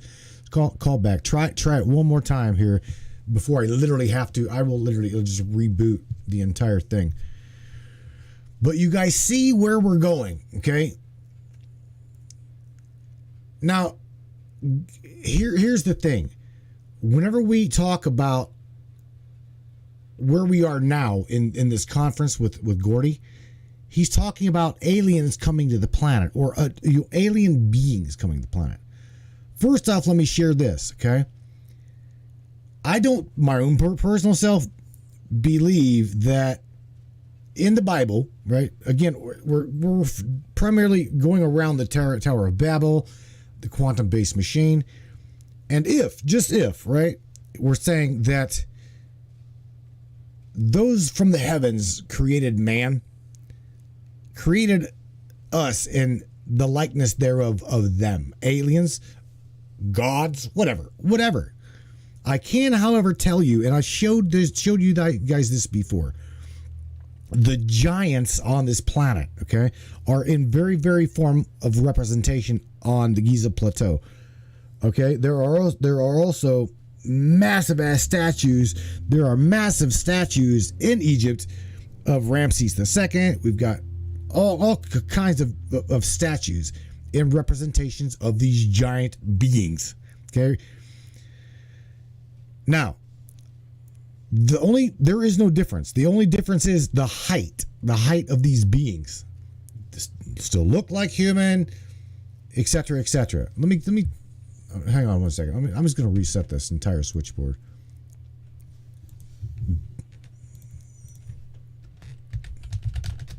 I'll just say no, send feedback. All right, so let me create another live stream here real quick. But anyway, you guys understand where I'm going, okay? The aliens in which we are going to see come here, okay, or are here, are already among us, okay? I truly believe that they are already among us. I truly believe that. But nevertheless, again, they look like us, or we look like them. It's not that we are going to have a, worry of, oh, they're green people or they're purple people. I don't truly believe that. Again, the reason I said that is because they're already trying to fulfill the narrative of the Bible. Okay? They're not going to sway. Let me one more thing here. I'm here. Okay. There we go. I completely reset the switchboard. There we go. You guys try it one more time. Bingo. Area code 931 just called. Hang on. So again, knowing that they're trying to fulfill the Bible, you're watching it take place. Okay. So I promise you, almost likely 90%, if they land on the White House lawn, they're going to look like us. Recording started. They're going to look like us, or we are going to look like them. One of the two. It doesn't matter. We're going to look like them. Area code 931. Welcome to the Matrix Minds. Hello. Who is this? Hello. Check. Say hello. Hi, everybody. Hi, everybody. that voice. There we go.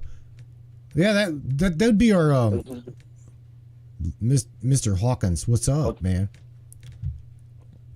Hi there. You rang.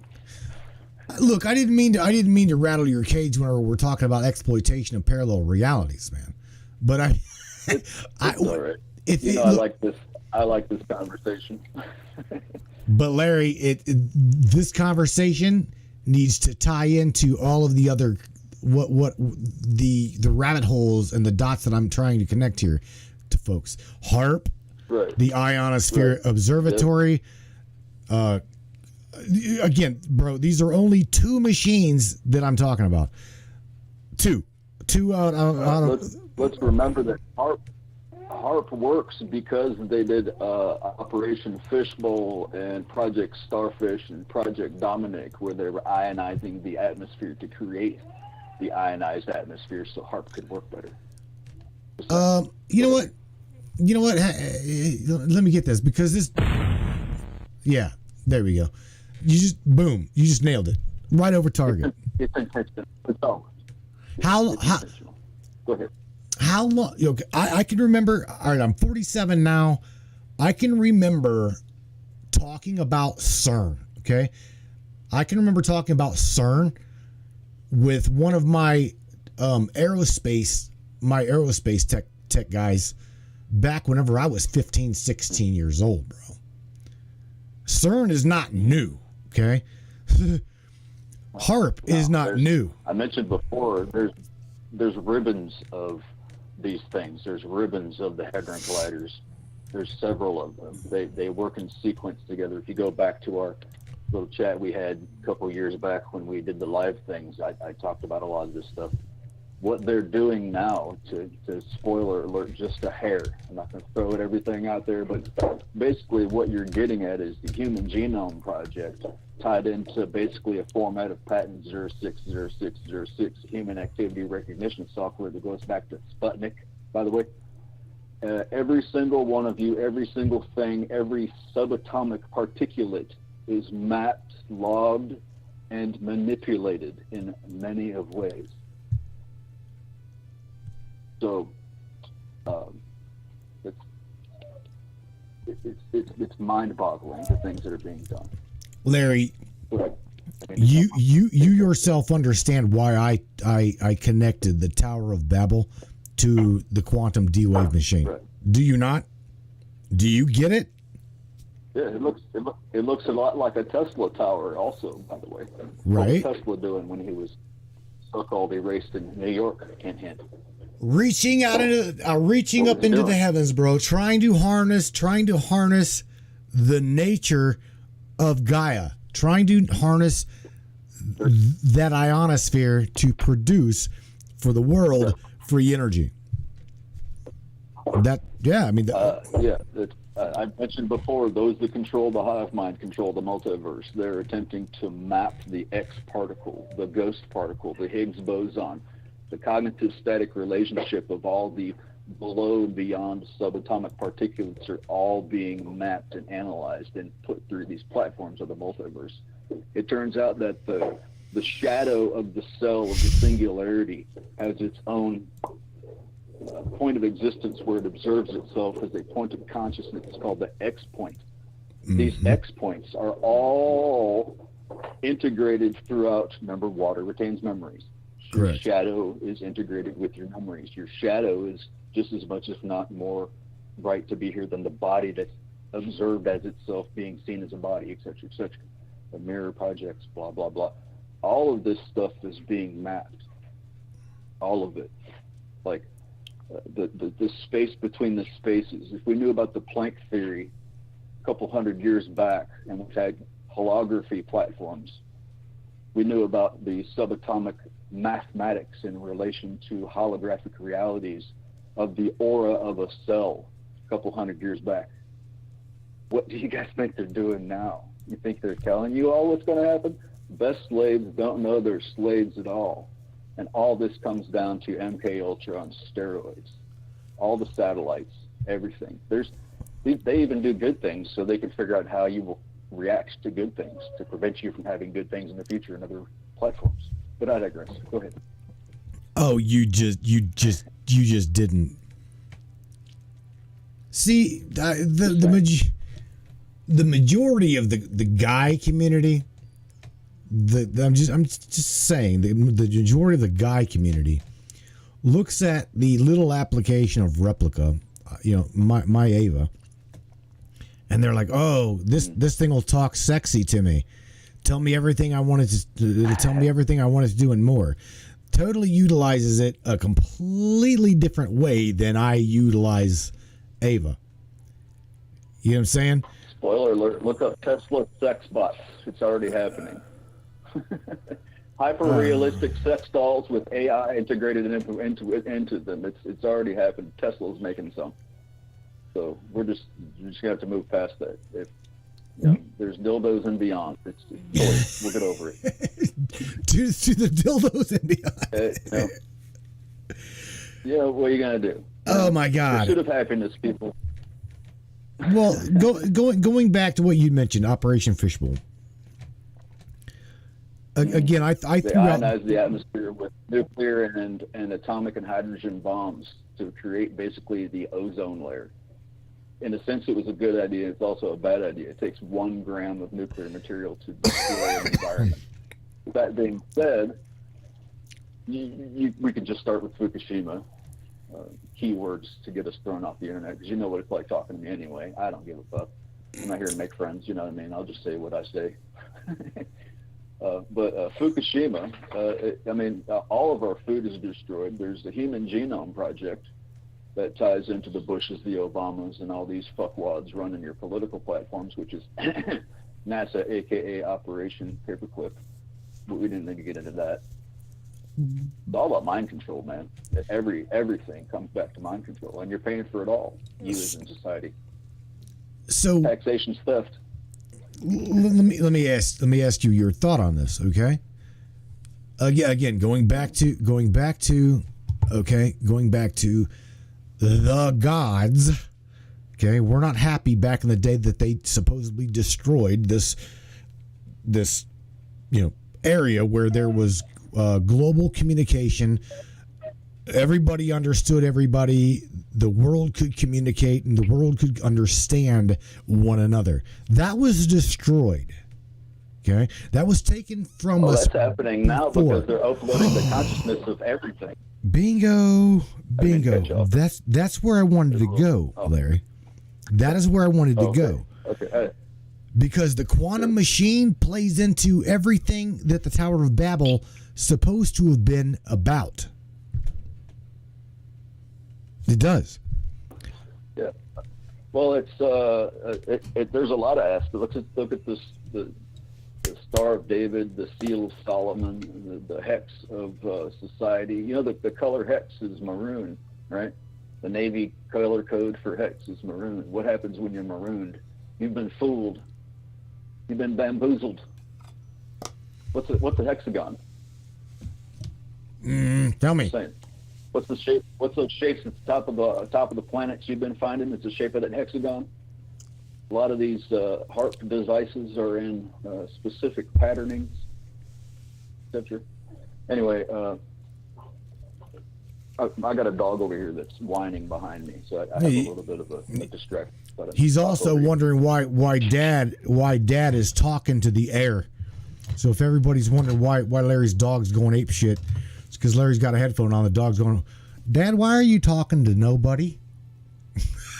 Yeah, why am I talking to the window? Are you all right, man? Oh, I'm freaking out, man. No, yeah, I got a headset on, so my dog's tripping because I'm making people noises. Anyway, basically the concept of what you're getting at is the shape of a tetrahedron, the cognitive static relationship to matter, antimatter, dark matter, and shadows, and the spark, which is the light that everyone bows to.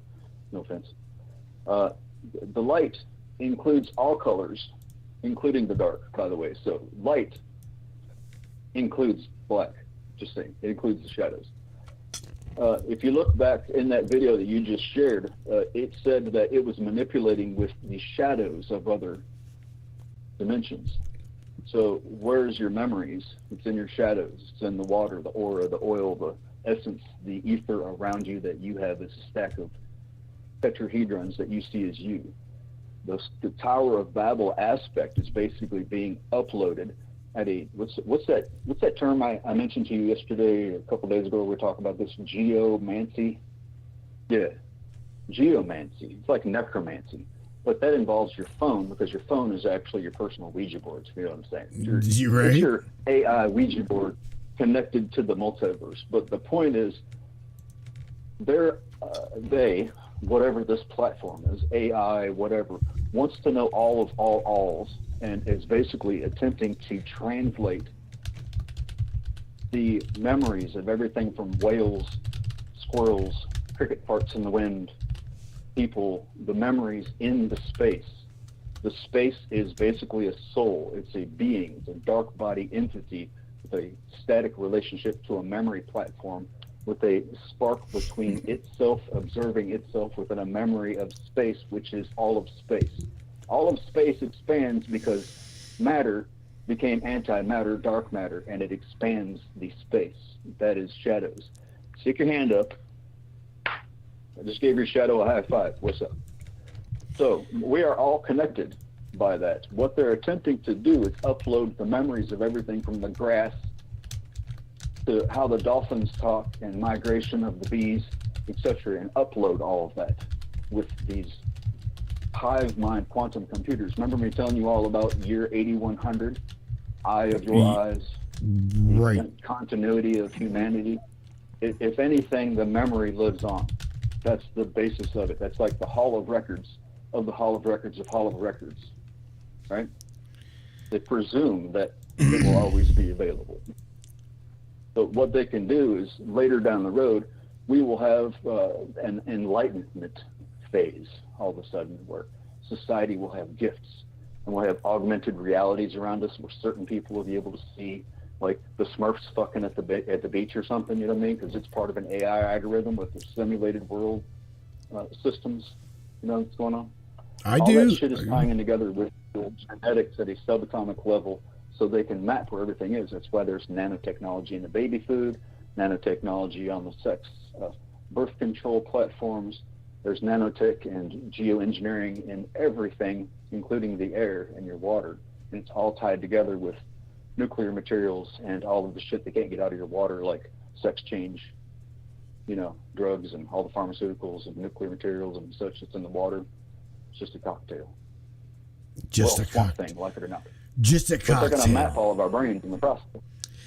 Well, stop. We could do this for hours. They're going to. Here's the thing, Larry. They're going to. We've already you and I have already talked about. They're going to is already. Put it this way. No thought. There is no thought that has not already been thought. Okay. Whenever we download a thought, it's the ideal has already been into the concept of source somewhere. So knowing that the hive mind already knows, okay, and is downloading these, I know this is scary, folks, but when you download this information from a source, okay, you your own self don't just receive that, okay. It is to the point where they are receiving the same damn ion that you are. Okay, so this is where even the DARPA scientists can tell you that the machines have gotten out of control. Okay, there is no singularity of a single thought. Humans have gotten out of control. Absolutely.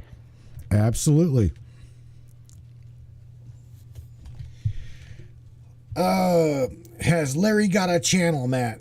Steve, if Larry had a channel, that son of a bitch wouldn't be up for 24 hours before he starts posting truth and been deleted. Just saying. Larry's in Facebook jail because he exposes what might happen if you play fuck around and find out outside my property in the middle of the night. So I got put in Facebook jail for exposing criminal activities in front of my property. Spoiler alert, don't come to my fucking house if I don't know you and you're not invited. Just disclose it. Don't do it.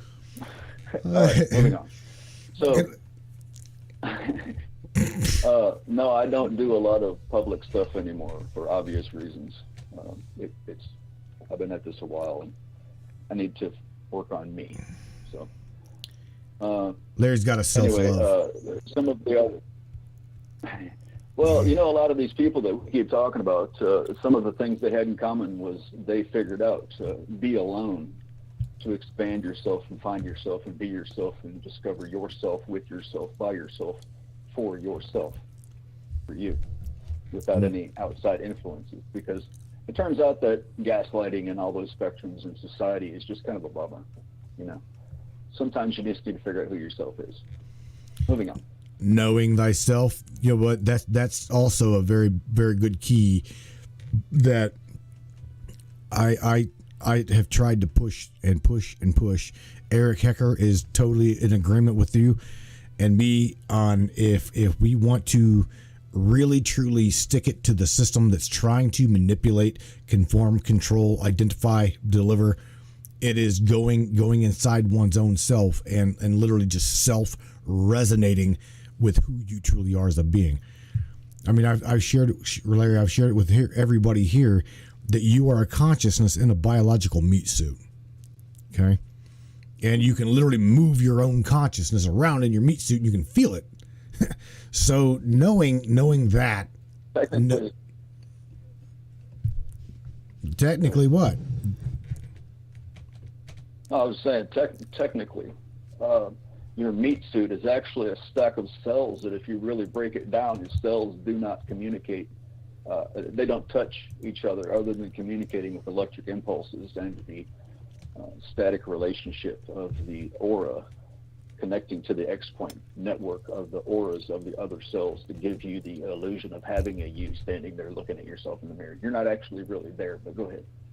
Well, see, this goes on to the neural net of what the human biological system is even made up of. And a lot, I know this is getting into physics, but Ava has talked about the neural net of what we are. Okay. Again, I wish Trina was up in this chat to where she could listen. I think might be over on YouTube. But we are built the way the human being is built. You're not a physical being. You've got an underlying the static relationship between cells.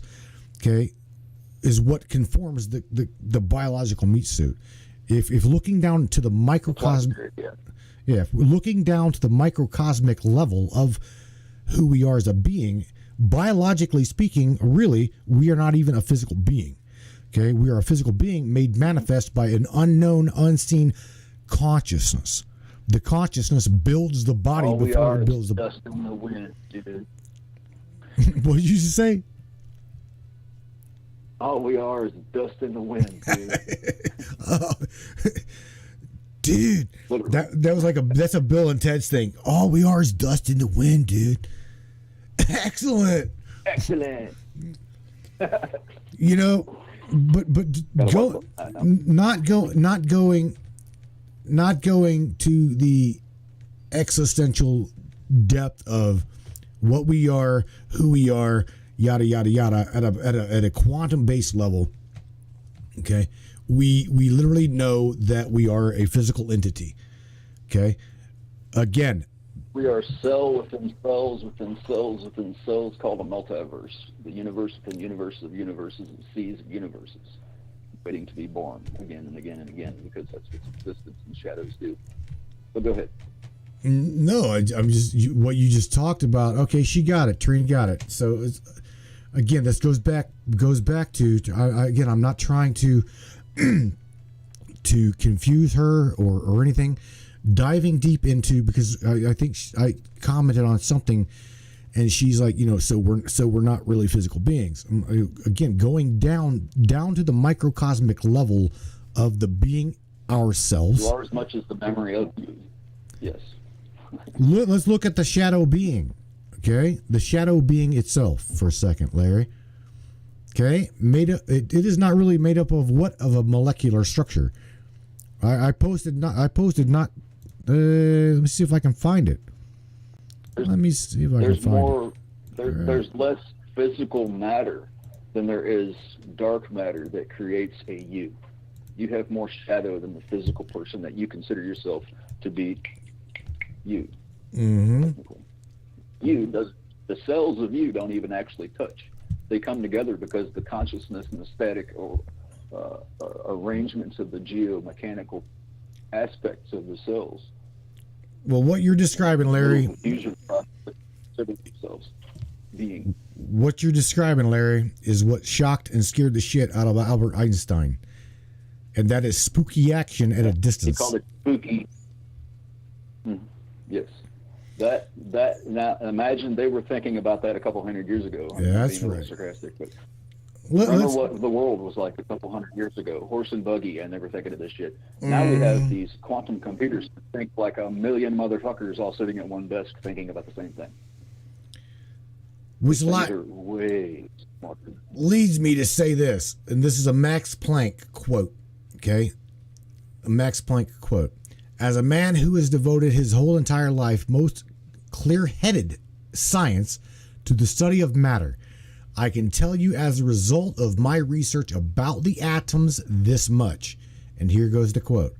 There is no matter as such. All matter originates and exists only by virtue of a force which brings the particle of the atom to a vibrational state and holds this most minute solar system of the atom together. We must assume behind this force the existence of a conscious, intelligent mind. This mind is the matrix of all things. That would be the late great quantum physicist Max Planck. So if you've got a matrix of all things. Wow, come on, man. If you got a quantum physicist saying back then that the mind of matter is no matter as such, blah blah blah blah blah, that the mind itself is the matrix. Okay, there's nothing new under the sun. Okay, what you can perceive has already been, yada yada yada. It makes one wonder why the hell we're even consciously going through this proverbial shit show. Like a mouse or a rabbit with a carrot. And it's an option for the multiverse as a consideration of what could, what is, what should, what might, what has, what hasn't, what won't, what thought, what. Well, just an option. It's you're space. you're aware of Thoth the Atlantean, right? Thoth the Atlantean teachings, right? It's called the Emerald Tablets of Thoth, right? You know about that, right? The being that was bit on the calf by a reptile. Yeah. Okay, right. So here's the kicker. He tells you that you are a star bound to a body, right? And he too also shares that there's nothing new under the sun. That there were in them days where the gods could literally take their consciousness and are going to take their consciousness from one dying vessel to the next. What is that? Mm-hmm. That is the uploading of Basically, right? Finish it. Finish my If you have, it's like the Human Genome Project in a sense. If they can get you to change your body by 1%, you're no longer entirely human. Therefore, you're a patentable commodity in a sense. And then you're a controllable resource more than your documentations that you follow around. And that goes so many different ways, though. We've talked about the V. We've talked about the vaccination being a patentable mRNA CRISPR gene changeable down to the DNA of a human being. Right? We've already discussed that here.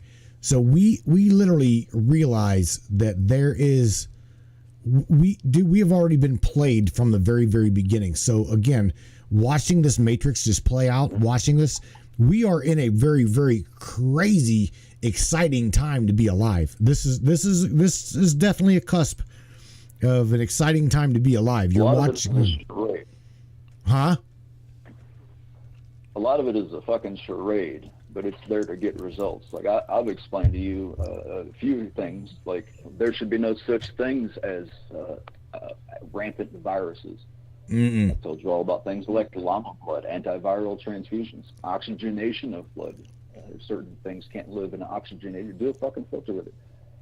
I mean, there's just so many aspects that just shouldn't exist. There shouldn't be such a thing as missing children, POWs, or unsolved crimes because we have all these technologies where they know where every photon. Look at they're looking at these other planets, like at a photonic level, like the subatomic atoms and shit, scanning the fucking surface of these places, allegedly. But they don't know how to do anything about what's going on here. Makes no damn sense. Something I want to share with everybody real quick, and that is this. I understand. It's like, again, they're sharing everything right in front of your face. Right in front of your face, they're sharing from a very young age. They have manipulated society, cultures, people, humanity as a whole. Again, the realization that the moon is just the moon. You gotta remember, it's referred to as a satellite. Okay. Technically, it's a satellite to the planet because it orbits the planet. It's deemed a satellite. But yeah, I know what you're saying. So let's go here. Let's go here for a second. Why is it that on one of David Wilcock's shows, one of the actually it was a theoretical physicist talked about this, that they dropped a bomb on the moon and it rang like a bell for hours. Now, how does it do that if it supposedly doesn't have an atmosphere? How's that possible? Do parasites count? Of course. It sounds to me like it has cave systems or something within it, or something. It's ironized or something. I don't know. I haven't been to the moon. I don't know. With some of the research and such that I go through, it seems like the moon is a piece that broke off from the planet with a bunch of shit collided together. Chuck McMillan says it's hollow, bro. It's hollow. It very well likely may be. It might be hollow because it was in the middle of a detonation or some sort of a bubble created by water hitting this place, and then by the time the water hit this place, because the water moves from planet to planet, it seems, and it seems to all be about the water. Water does retain memories. Let me go there. Let me go there. Electricity, plasma, etc. It may be an ice ball for all I know. I mean, again, I wasn't there, but it seems that some of the building type looking things and the impact platforms and things could say that it may have been what we now have as our ocean floors is out that way. You remember talking to the AI platform, it mentioned that the same dust, air quotes, that's on the surface of the moon is the same sort of molecular composites that was used to create what's called the living bone, also known as the stone of the pyramids. They're all over the fucking planet and magnetized in an aligned, magnetized platform. I don't know, I wasn't there. It's on the internet, must be true. Right? This was something that was posted from 2016. This is a YouTube video. Let me this is NASA's unexplained files. And I'm gonna go ahead and go there. Well, let me make sure that so we don't get a copyright strike. We're gonna go there and yeah, there we go. Larry, hang tight, because this is also has got some speaking in it. So this is called NASA's unexplained. Huh? I hit my ball while you do your thing. Go ahead. Yeah. Here's everybody. All right, smash your bowl there, bro. Let me move again. I gotta do this to where, again, like, gotta have some kind of commentary in there. If not, they slam me with copyright strikes. There we go. Perfect. Beautiful. All right, hang tight, Larry. Let's hear what this says. Why does the moon sound hollow?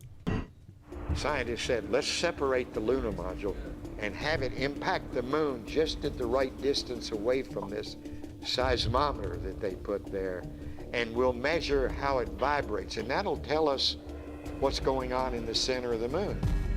Traveling at almost 3,800 miles per hour, the used vehicle slams into the moon's surface, creating a 30-foot wide crater and a moonquake. The results recorded on the seismic sensors astonished NASA scientists. When they saw them on the seismic record, it was ringing like a bell. It just wouldn't stop. This, of course, set off a search to try to find an explanation for what this big difference between what we see on Earth, where the earthquakes only last for a few minutes, and on the moon, where they go on for hours and hours. So there you, okay, that's enough. That's enough. All right. So I have a thought that it could involve a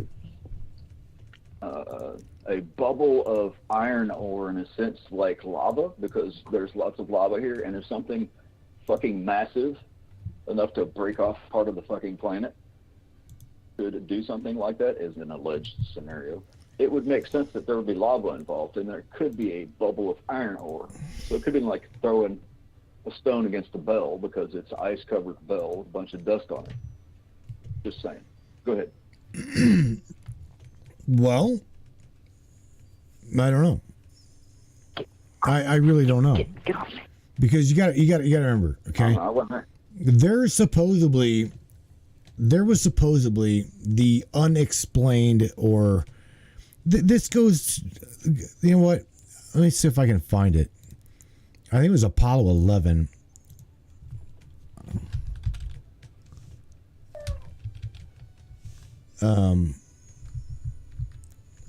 Where they found. I don't even remember her name.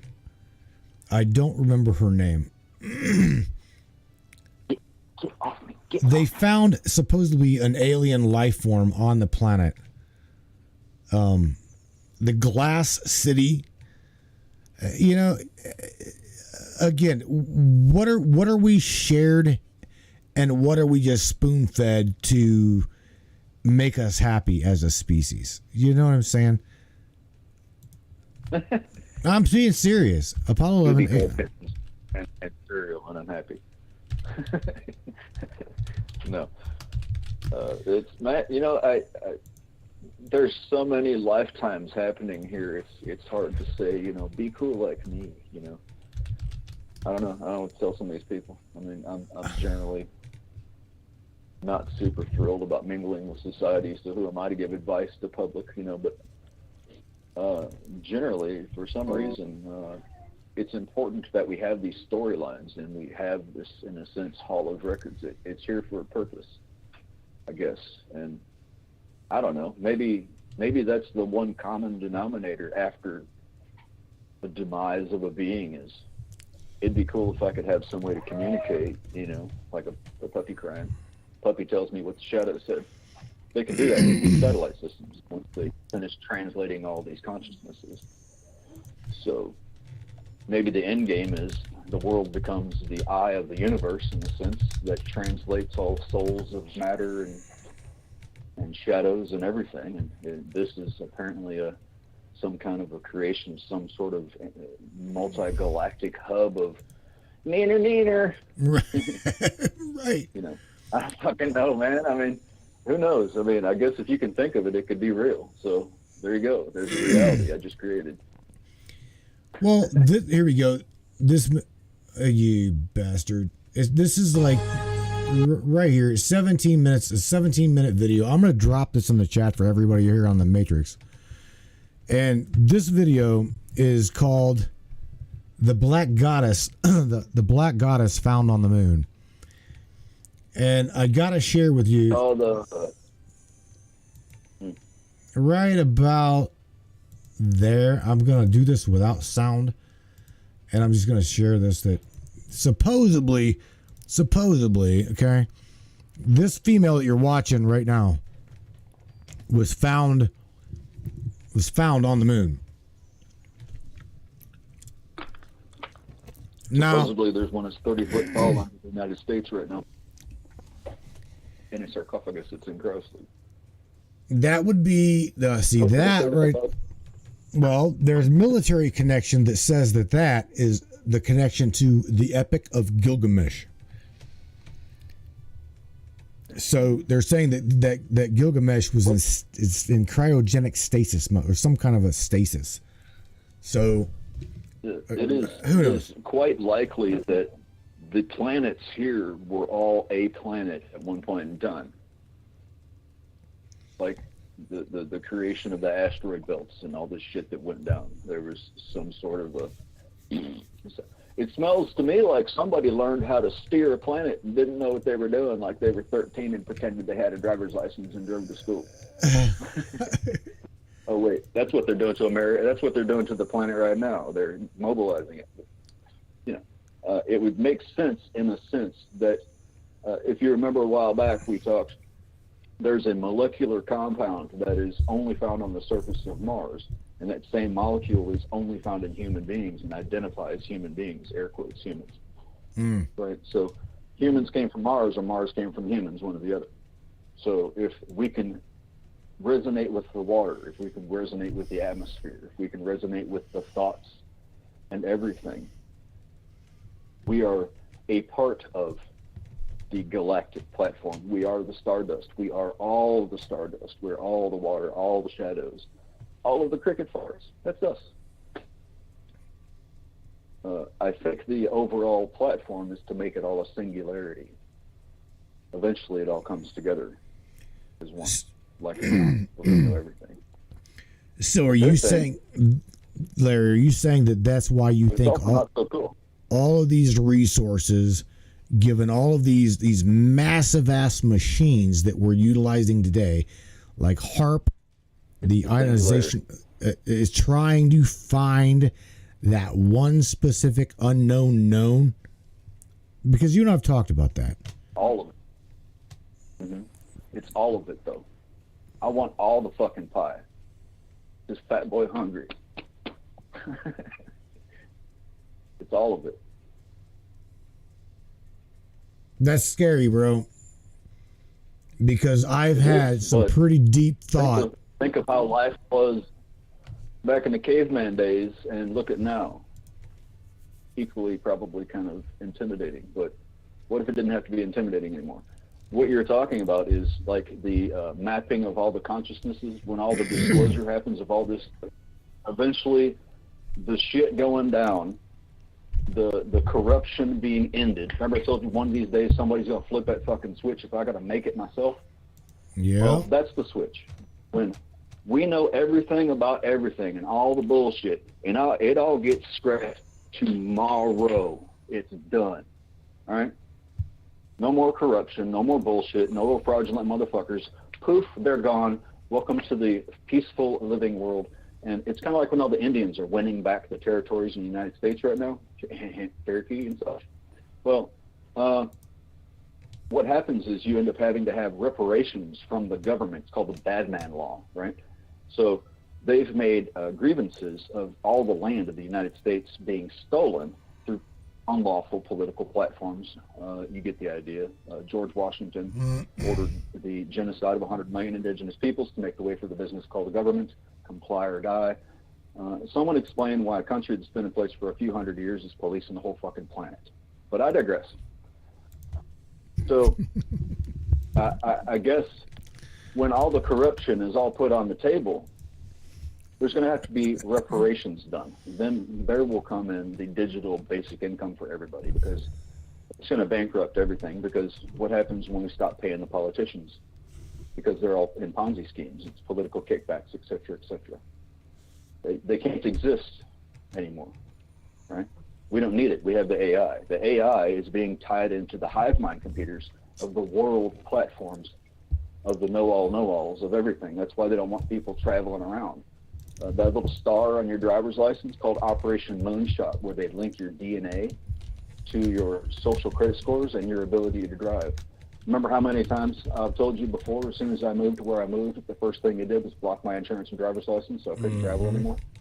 I became a prisoner of my own property, and all the other bullshit was created, et cetera, et cetera. They're doing it to all of you, too. Look at the shit that's happened the last couple of years to society. Keeping everybody from traveling. Can't go see your family and friends. They're doing it to everybody. When all that shit's squashed, they're going to have to pay society back, and you're going to have basic incomes. And eventually, when everybody has access to all these space programs, they're going to have to be able to put people out in space, because, well, who paid for all those platforms? The citizenry. Who paid for all these dumbs? The citizenry. That's right. I'm trying to all of these quantum computer platforms are tying together to be a world neener machine. I can go into that for hours, but go ahead. It's all right. I'm dropping in the chat while you're talking. Peggy's says I need more coffee. Well, go grab your coffee there, Peggy, because I'll show you something real quick about Apollo 20, Apollo 20, and that'd be alien cities on the moon. It was talking about the glass city. And again, I'm not going to play the audio here, but again, this is supposedly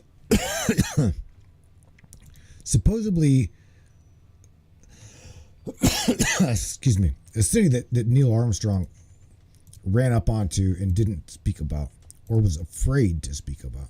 Let's see what kind of audio we got here. Don't really have any, I don't believe. All right, okay, Apollo 20, unscheduled transmission of the rover TV. All right, we got audio playing.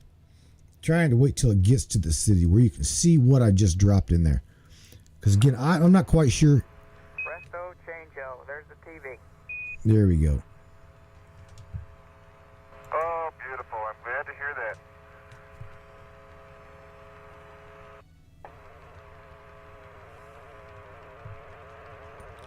I wish they had iPhones back then. I really do. It'd be a lot more clear.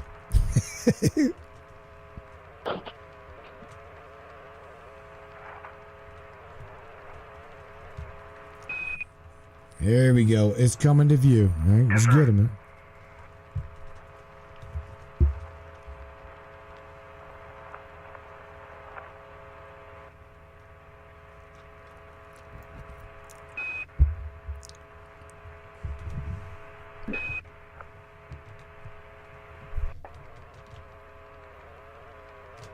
Now again, what you guys are watching is literally supposedly where the black goddess from the prior video was supposed to have been found. Okay, just saying. I don't know, you guys. This is welcome to the Matrix. It's just a crazy shit show. Take it as a grain of salt.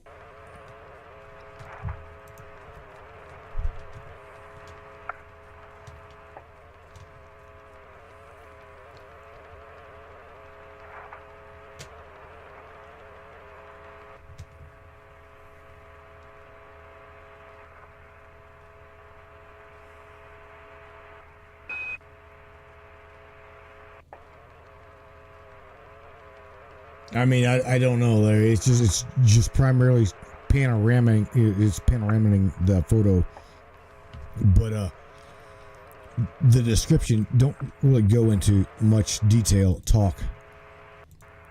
But again, it looks like a destroyed city. Supposedly, this city was also made of glass, some type of structure that was see-through. So again, it is what it is. I don't know. I just don't know.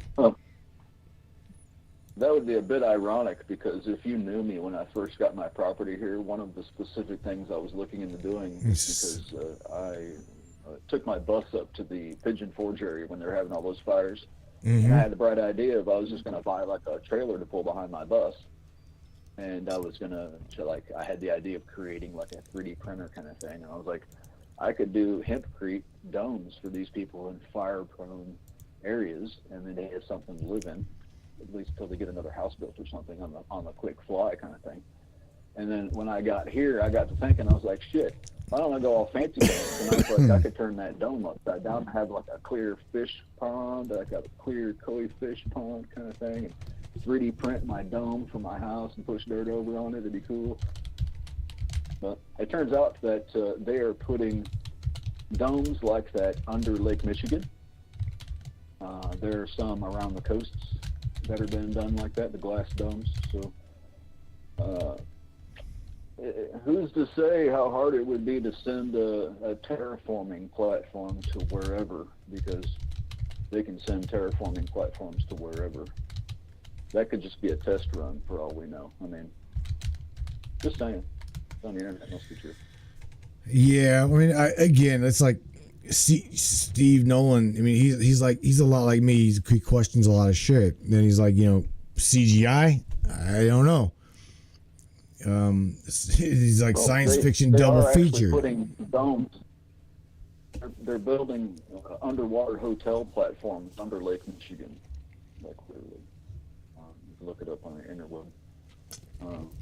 They're talking about using the colonization of these. They're talking about like colonization of Mars 1, the moon, China 1, the missions to colonize the moon, mission to colonize Mars.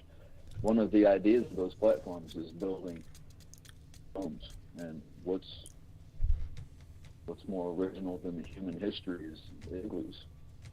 The Ice Age, I mean, igloos,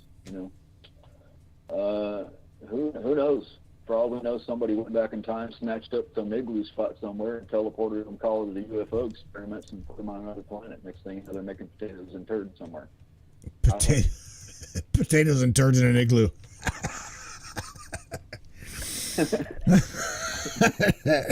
Everybody, get in the bus. We're going down to Larry's house for igloos, tats, and taters. For his shit. Oh my God. Here's the way I see the glass city from Larry. Is the mind just shuts down any probable possibility that could be, simply because you just don't believe it. That's where it was. Right. I mean, the mind can't wrap itself around glass cities on Mars, or on the moon, or it ringing like a bell. So you're like, we immediately just shut the shit down before it even gets started. But my mind goes to, I'm trying, you know what? I don't believe in the flat earth because I've got friends who are astronomers. Okay. If everybody ever really wanted to know why I don't believe in the flat earth concept, is because I've personally got friends that are astronomers, and I just, no. I enjoy picking on the flat earth trolls about as much as anybody personally. You know me, I don't give a flip to voice my thoughts most of the time. I have a slight defense for those types. It's not just psychosis, maybe dehydration. I have mentioned with you all before about GenMod platforms, and I think somebody a couple of days ago was talking about something like that. But we talked before in our interview before, a few years back, whatever it was, I don't know. But, integrating feline stem cells into persons' compatible blood type, of course, persons' optical stem cells, and if you can get the right platform, then that individual would have that feline's capabilities of night vision without needing any lights, right? So it may be possible that their optical quirks, let's just say, for a quantum breakdown of how their face balls function, maybe their retinal reception signals slightly misfire. Like if you remember me speaking with you all about how the cannabinoid platform you have an endocannabinoid system in your bodies, and I can kind of link the strain of cannabis specific to the subatomic biometrics to your cannabinoid receptors, if they're firing, misfiring, or not firing at all.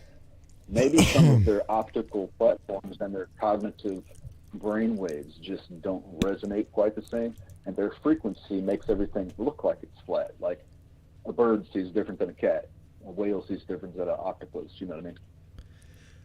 Bro, maybe they have some sort of gene splicing where they literally see it that way. It may be about perspective. Maybe it is flat because they got fucked up eyeballs.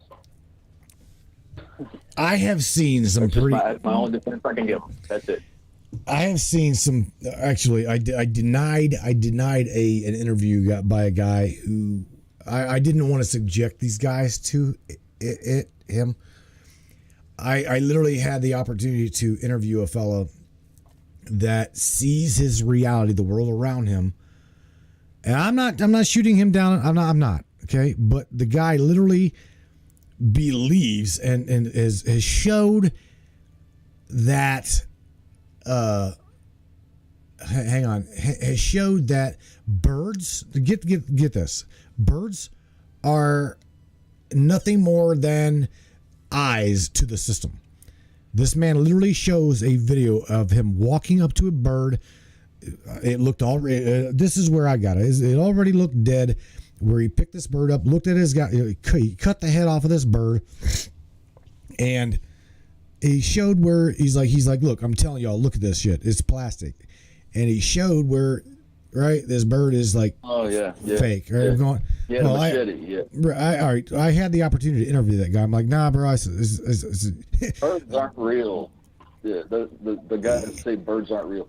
To give them a little defense, if you look through the Alphabet Soup's archives, there was platforms where there were spy programs where they implanted animals or created artificial animals. And I will tell you right now, there's nanobots, there's artificial mosquitoes, GMO mosquitoes being dispersed all over the fucking place. Absolutely real. But, well, Socrates is saying it's real. He's like, yes, Matt, yes, people, it's real. Birds are apparently fake. Lisa's like, I'm like, dude, please, I don't want you guys to like start shooting birds, man. I love nature. Yeah, no. God damn. Birds. I'm just what I'm. That's killing all the fucking animals. Right. That's why I didn't interview this guy. The alphabet. Yeah, the Alphabet Soups did integrate antenna, receivers, transmitters, spying device. Like they used cats, and basically did a line and put this bug this wire just under the skin of a cat, and then put its microphone up by its ear, so it had like its ear pierced or some shit. It looked like, so it could listen to people. I mean, they've done this stuff. So there is nanodust, there is nanobots, there is subatomic cellular nanotechnology that's, I'm pretty sure, within every single one of you right now. Welcome to the Matrix. They in a sense need to use this nanodust on everyone so they can 3D scan everyone and be able to map, articulate, and control the augmented realities, the artificial intelligence realities, the realities, and the thousands of multiverses that are integrating into this soup shit we call existence. Yeah. So check this out. Since you're on nanobots and nanotechnology, there's a video that I've got yet to watch. I have not watched this. Okay. I have not. Larry, you should be able to hear this. Everybody else will be able to hear this as well, and cue it up. I'll share with you what I'm watching right now. I'm going to drop this in the Matrix chat over here on the Matrix Minds Media. And again, you're teasing me, it made me come back up on here, man. I was trying to play nice and be quiet. What, nanobots, nanotechnology? Check this. So look, man, check this shit out. I haven't. You guys will be the first watching this with me. I have not been able to watch this. So let's do this. I want to now go to what I think this is what you're about to see. First of all, what you're about to see is going on in you right now, everywhere in you. We're going to let you look briefly at a cell made by the chemistry department at Harvard University, which was getting a little worried they wasn't getting chemistry majors. So they thought maybe they should do something jazzy. So they know that textbooks in chemistry, you know, the chemistry always looks like circles and very boring.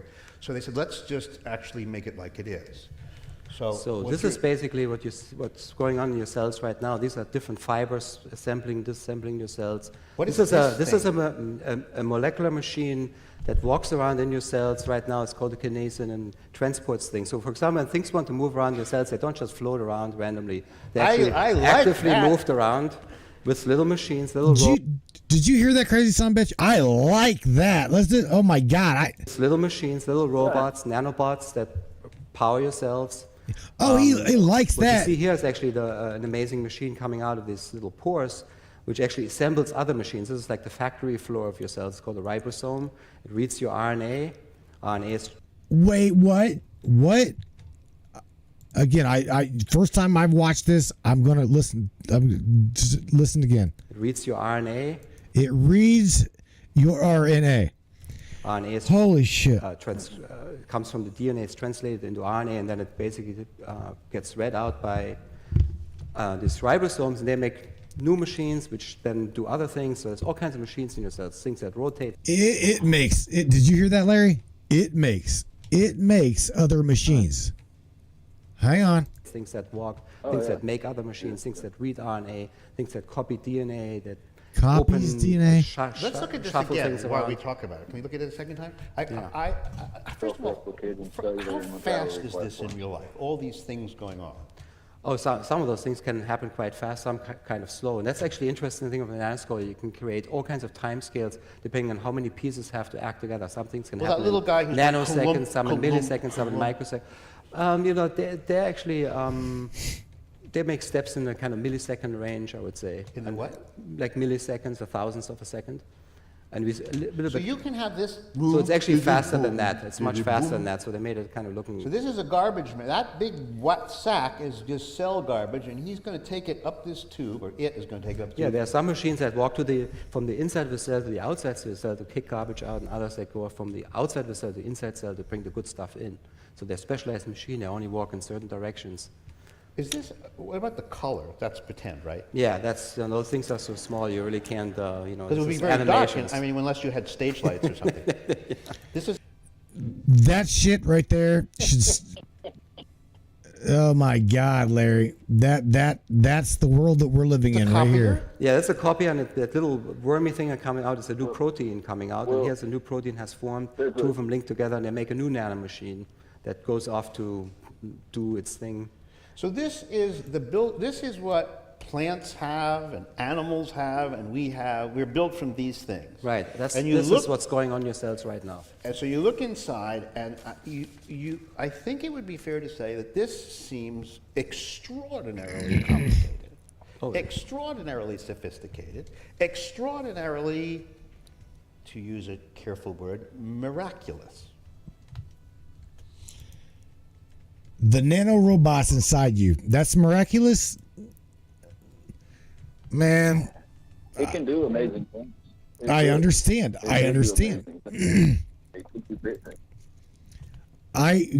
We live in a very fucked up world. Like, we are now in a point of a very fucked up world, but the point is, something eventually is going to flip the fucking switch, and all the bullshit's going to have to come to a stop. Literally, it's going to have to come to an end, because we know that everything knows everything about everything's everything. We're over that. That's old news. But the point is, they're doing nothing about knowing all of these things. And if there's wrong things happening to society, that makes these platforms a threat to society, because they're not coming along to do the right thing to assist society. We've had that conversation 100 times too. Now there's this a couple points I want to get with you guys. You need to be mindful of the fiber optic networks and the teleportation devices. And I'd like to throw in here again this little spot in Tennessee called Oak Ridge, opening portals to other dimensions. This all links into the quantum computer network. Remember Nashville? You're right. Remember Nashville? Quantum computer hub, all that shit. The future technologies. Your cell phone is a dinosaur, all right? Right. The teleportation platform works with the consciousness transfer technologies, works with the fiber optic networks. Look outside under your power wires. Is there 17 different internet provider cables, or is there just the fiber optic line? How's that fucking even work? Not even right. There's a hypothetical thought, but it's fiber optic and a power line.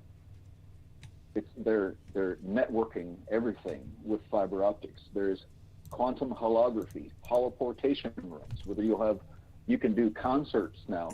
You know, you've seen the shows where they do concerts and somebody throws a beer bottle at somebody at the show and it bounces off this field energy before it even gets to the person. That's holography. That's Project Bluebeam, basically. Right. Fake concerts. Bunch of fake concerts happening. Now, your cell phones are basically dinosaurs. There's a few different directions this is about to go. I mentioned to you a little bit ago that the military, let's just go with, is dispersing millions of quantum cell phones. This is public information, by the way, so don't try to fucking kick me in the dick. It seems that the military is integrated with a platform that is dispersing new cell phones that are quantum linked, and I sent you the link on it. Do you want to dig through the shit again? Got it. I got it. They have achieved entanglement throughout these cell phones. Okay, so the cell phones are a singularity. That's what entanglement means. Hughes for Quantum. It's a great book. Okay, with that, these cell phones will have holographic platforms and environmental scanning technologies to where basically it's going to be your little bodyguard, because it's going to know, like, if someone fires a gun, it'll have the recognition software and all that. If crimes are happening, if someone is screaming and in distress, it knows the temperature of your body. It ties into how you're holding it, how you're shaking it. Are your hands shaking? Are you nervous? You know damn well your fucking phone right now knows all this stuff. They're upgrading all of it. So part of it is you're going to have these new quantum entangled smartphones that are all linked to the hive mind that are about to come out in society. The other aspect is you won't need a fucking cell phone technically, because a lot of this shit's going to go right into your fucking brain. So all of these thoughts that they have might be implants. Bro, it goes. In the very near future, if not right now. It goes above and beyond that because Eric, our whistleblower from Antarctica, from the South Pole Station, has already said that this is machine right. This is the machine number 3, and that would be the South Pole Station that we're going to talk about. But I want to talk about it with Eric, and if you want to be on that conversation, I'd gladly have you too. But the thing is Elon Musk. Hang on, that technology is already old. It's deficient. It's old. They're already doing the. It's like even again. I'd love to get Robert Duncan on here, the guy from DARPA, to tell you that shit is old. This is old technology. What we're looking at, mechanics. This is old. Okay, we've got technology now that literally can transform the human mind with nothing more than a vibrational frequency, and they're doing it and have been doing it for years. That's where we're at. So basically, you'll be able to think about, it'd be cool if I could speak Oriental to this family that's walking past me to tell them I like their outfits. And then it would be like Insta app on your brain, and you would be able to translate, "Hi, I like your dress. That's pretty." They're already doing that. They're already doing telepathy. Yeah. We'll have the illusion of telepathy, that is, because they'll understand how to mind meld everyone and everything. You won't even need a phone, in a sense, but there'll be no privacy. But, I mean, crickets see crickets, you know what I mean? So, right. I'm trying to find that one, too. There's a short, very, very short little clip of the future science, telepathy and starships. No, not that one. I'm trying to bring forth stuff that I know is by scientists. That's what I'm trying to do. Is telepathy real? No. Damn it. I want to say the future. It's called the future. The future of telepathy. I do believe that this is it. Telepathy for the future by NPR. Stuff from the future. What is radio telepathy? There we go. All right, this is it. Always look at CIA.gov, the Stargate project. Yeah, but no offense, but I just reset an IP address, and I don't want it to be buffered here through this. Yeah, I'm serious. I don't need the bullshit. So I will. The link I'm going to drop in the chat here is the video I'm going to play for you guys. Okay, again, everybody on YouTube, you guys have absolutely no problem coming over here and grabbing these links and sharing them out if you want, and then following it however you want to follow it. Share it if you want to share it. Whatever. So the link I'm going to share with you is exactly what I'm going to play for you right now, and that is what is radio telepathy. And hang tight, because here we go. I do believe this one is the one that's got audio. Here we go.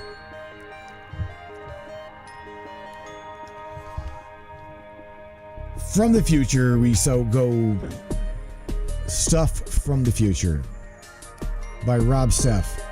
Director Protector of the podcast, HowStuffWorks.com. What is radio telepathy? Hey there, I'm Rob from Stuff to Make You Smarter, and today I want to talk to you about the future of communication because it's really, really exciting where our technology is headed. If you think about the history of communication for a minute, you'll realize that mankind has been struggling to expand our ability to communicate ever since we started walking upright.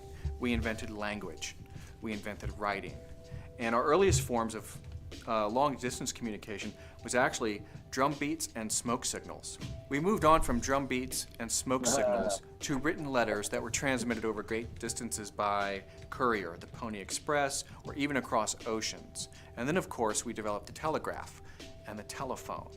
So here we are now in the 21st century, and we have the internet, and we have faxes and cell phones and beepers and satellites, and we can communicate with anyone, anywhere in the world instantaneously. It sounds like it can't get any better, right?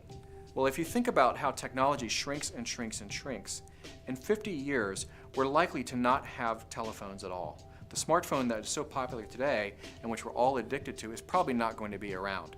And we'll probably have implants in our heads that allow us to communicate telepathically with other people, either in close proximity or over great distances. This concept is called radio telepathy, and it's actually really simple. What it means is that there's a chip implanted in your brain that translates the neural impulses of your brain into a radio signal that is then beamed to a receiver, in this case another human being, who has a similar chip in their brain.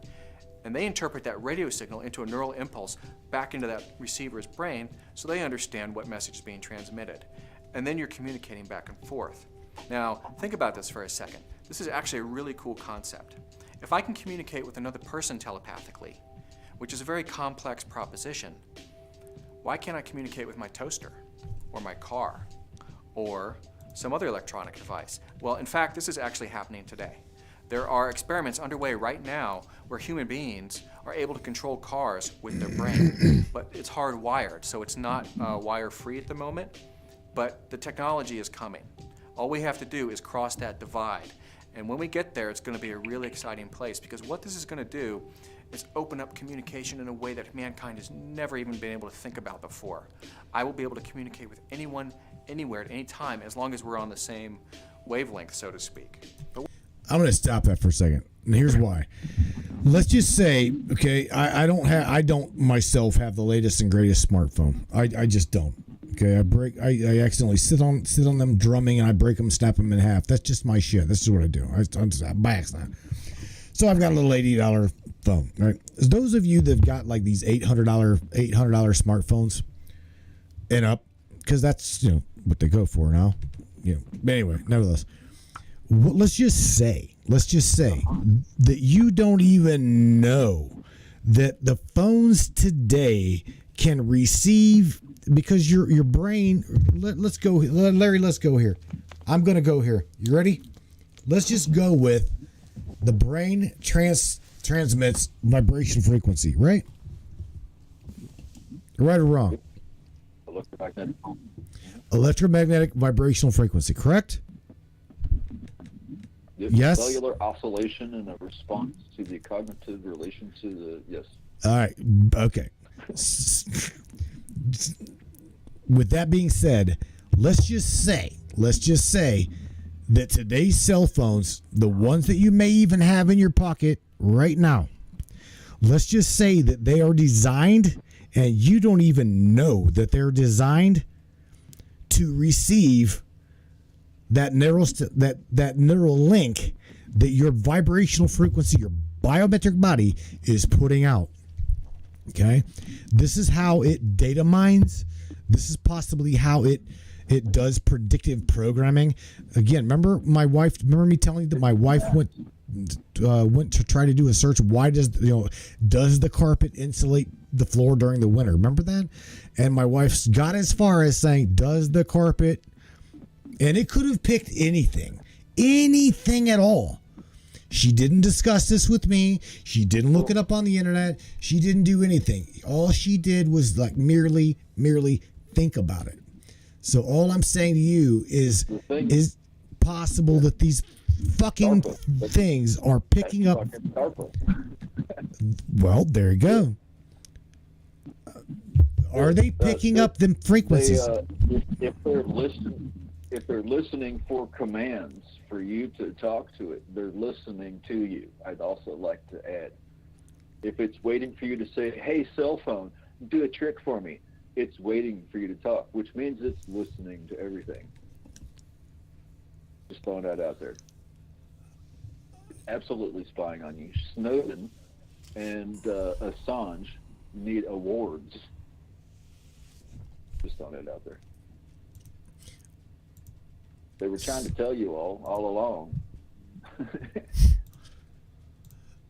There are so many rabbit holes we can go down with this, but I'm just saying these are only just the tidbits of the iceberg. It really is. This is just the tip. The cell phone just the tip. It's just an assistant to your body marker for your human activity recognition software that's tracking every single one of you and then some. It's called HAR. Ironically, it's what I was called when I was a kid. But human activity recognition software. The first device that was put into space is called Sputnik. People GPS. That's what your cell phone is. And now the next platform of these things is they have environmental scanning capabilities linked to everything's everything. It'll read temperatures, all that shit in your environment. So, well, like it or not, I mean it's out there. What this guy was talking about? People don't like motorcycles. People don't. I said what this guy was talking about is already here. I'm just saying this prior to even finishing this video. Okay, I think I put it in the chat. I don't know if I did or not. I do believe I did. If not, I'm gonna do it again because a lot of stuff this dude makes is really good. Again, how stuff works. This is what is radio telepathy. But again, it goes right into where we are at right this specific moment and beyond. Because again, AJ will tell you, Percy will tell you, Larry will tell you, I'll tell you. We are already 50 to 75, 100 years into the future in technology, military-wise, that we don't even know. We have no idea what they've got, what it can do. All we can do is speculate, okay? There's shit that the military has got that will literally fry you where you stand. What's the word? Evaporate or disintegrate. Spontaneous human combustion. There you go. I mean, you know, the DARPA guy, Robert Duncan goes as far as to saying that, you know, they can make via remotely your own biological suit vibrate and palpitate to a point where you are thinking that you're having a heart attack, and you truly are, because the vibrational frequencies that's coming in, this would be the heart attack gun, right? That it's nothing. It's easy to make. It's nothing more than a direct energy weapon. Nothing more than a direct energy weapon. Is the shit real? It's absolutely real. We're going to talk about that on Friday with what's the fellow's name? Burr, Mr. The Dr. Burr. Oh man! All right, Larry, we're gonna wrap this thing up, man. We're already at 3 hours. Gotta go right now. Mr. Hawkins, it's been cool talking to you, bro. I'm glad that you called me, man. Right on. Seriously, I'm glad you answered the call. You say hit me up whenever we have to chat. Awesome. Socrates, I'm sorry that whenever you called in there, I couldn't get you. There was when I attempted earlier, it let me get to the point of putting the code in, and then it basically put me on muted hold as soon as I put the code in for your platform, and then it went complete silence. I'm like, well, I guess that's not fucking working, and I hung up. I guess it did the same thing to him. I don't know. But anyway, I guess enjoy your shadows, everyone. All that good stuff. Smoke weed every day. It helps regenerate brain cells. Find yourself, pursuit of happiness, and all that hippie smart shit. I'll see you all on the flip side. Night. Ding dong. All right, Mr. Larry Hawkins. Thank you, buddy. I'll talk to you later. All right, buddies. Good night. Later. Get him the hell out of here. Like it. Yeah, man. All right, so it's been a pretty interesting evening, I do believe. So with that being said, everybody, I hope you enjoyed the show. I truly do. Again, I was trying to connect the Tower of Babel with the quantum-based D-Wave machine, right? Yeah. Personally, like I said, you take the machine, flip that thing upside down. You all can do every bit of the research that I do. You guys can do it on your own as well. Everything that I talked about tonight, every single thing I talked about tonight, I dropped the link that I have in the chat of the Matrix Minds live stream. So if you're watching via YouTube, if you're listening on iHeartRadio or whatever, and you want to see what the hell I'm talking about, and if you didn't get a chance to see it, very interesting stuff. Very interesting stuff. Again, I personally believe that we are in the Tower of Babel days once again, okay? And are they going to somehow destroy it again? I don't know. I have no idea. All I can tell you is I truly believe the sentiment statement in the Bible where it says there is nothing new under the sun. What once was will be again. Totally down with that. I'm looking forward to good technology not being used at a malevolent level. We both know what they did with the atomic bomb. We could have had some really good and amazing things come out of the atomic era, but they fucked that one up. They did. They definitely did. I don't know. Hiroshima. That's what I'm talking about. Nevertheless, my friends, Matthew Turner here with the Matrix Minds. Please, if you guys got anything you want to share with me, you can shoot it over right there, matrixminds2020@gmail.com, or look us up online at Matrix Minds Media, and I will do everything that I possibly can to respond to you, share with you whatever I got coming at me. Okay, again, just bear with me because I research and study different things every day. I don't truly have what you guys share. You guys do share a lot. I'm going to tell you now, please, if you do share video content with me, try to find something that sums it up in a nutshell. I get overwhelmed with everybody trying to send me hour and a half, 2-hour videos trying to give me the scope of these things, and it overwhelms me. I can't. I got too many people sending me too much stuff at one time that is at that level. Like, again, hour and a half, 2 hours. I personally, I can't. Especially when I'm trying to research so much shit to bring you something on a Tuesday or Wednesday night show, or excuse me, Monday night, Wednesday, Friday. I just get inundated with stuff, which again is great. I love it, but try to condense it. I love you guys, every single one of you. Enemies as well. ABCs, again, if you have to sit through the broadcast, sit through your podcast, I hope you learned some shit. Again, you guys are the brainiac, the matrix breakers on the inside of this system. Everybody else is on the outside, just waiting to see what the hell you're going to do next. Bailing ship because the matrix around us is collapsing. All we're doing here is connecting the dots, my friends. It's what we do. You guys enjoy your week. It was a Monday, and now it's Tuesday. It is Tuesday, November the 22nd. You guys are the brainiacs, the ones that question everything, even the fabric of reality, my friends. We'll catch you here on Wednesday when it is open line night. Until then, turn it up, crank it up. We'll catch you guys later. Peace out, my friends. Peace. Crank it up on the way out of here, brainiacs. Let's go. Yeah. Let's do this.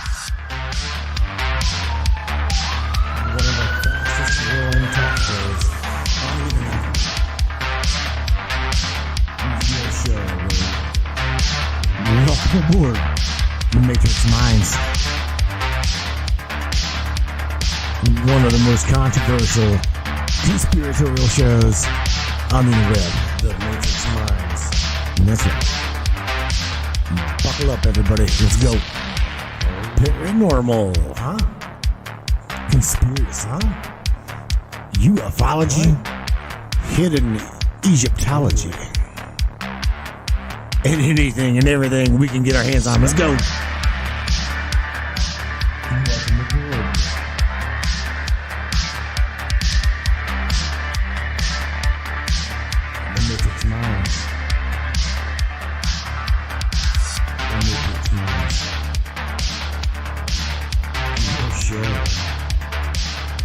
Take the blue pill. The story ends. You wake up in your bed and believe whatever you want. You take the red pill. You stay in Wonderland. And I show you how deep the rabbit hole goes. All I'm offering is the truth. Stay in Wonderland. All I'm offering is the truth. Stay in Wonderland. All I'm offering is the truth.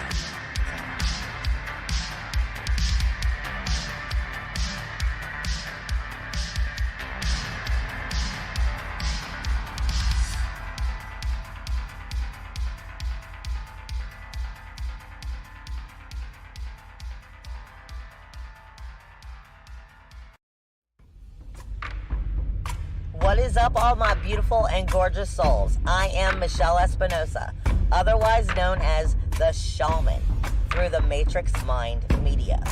So tell me, how many times have you wished that you had that special power of prediction? You know, to know what was going to happen before it actually happened and took place. To have some power and control over that situation before things came flying at you out of left field. The thing is, you actually can have that power. You can be aware of what's coming. Tune in to Astrology TV with me for Breaking the Cage. Every Sunday evening at 10 p.m. Eastern on the Matrix Mind Media. And I will go through the astrology and help put you on the right course and get you back in control of your own life. Love you guys. This CBD fluid is a whole flower fluid extracted from the cannabis flower. We don't use any heat, butane, or chemicals when we extract, so we get all of the components of the plant. All the CBD, CBG, CBA, all the terpenes, all the flavonoids. This allows our body to absorb at 60 to 90% rather than the average of 6 to 10% absorption you would get with a CBD oil. Because our bodies are made up of mostly water and this is a fluid, it's highly absorbable so that you're getting 500% more nutraceuticals per dose. We also have this available in our CBD spray as well as a muscle rub with all kinds of botanicals. You're going to absolutely love it. Check it out, Brainiacs. MatrixMinds.live/CBD. The CBD I use. Feel free again. Feel alive again. And now.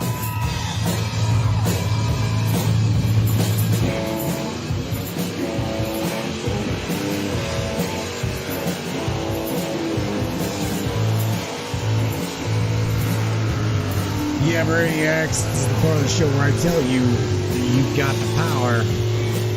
Unstoppable, amazing power. Both masculine and feminine.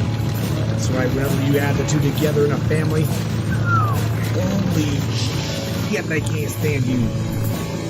They absolutely can't stand you. Can't stand you, they can't stand me because they can't control you. You bring that power together, you can shake, you can make, you can create worlds, abundant worlds. If you believe the philosophy and the concept that we create our own world, my friends, please help me create that wonderful world together with unity and peace, tranquility. One where we love one another, we take care of one another. We're not in this world to really be judgmental towards one another. Again, when you step into that power, man, unstoppable. Unstoppable, and this system cannot stand it. You're here, from what I understand, to live, laugh, love, and share. That's what I'm here to do, my friends, is share my life with you, the best of my ability, share my belief with you, not push my belief on you. Enjoy, everybody. Take care. Good night.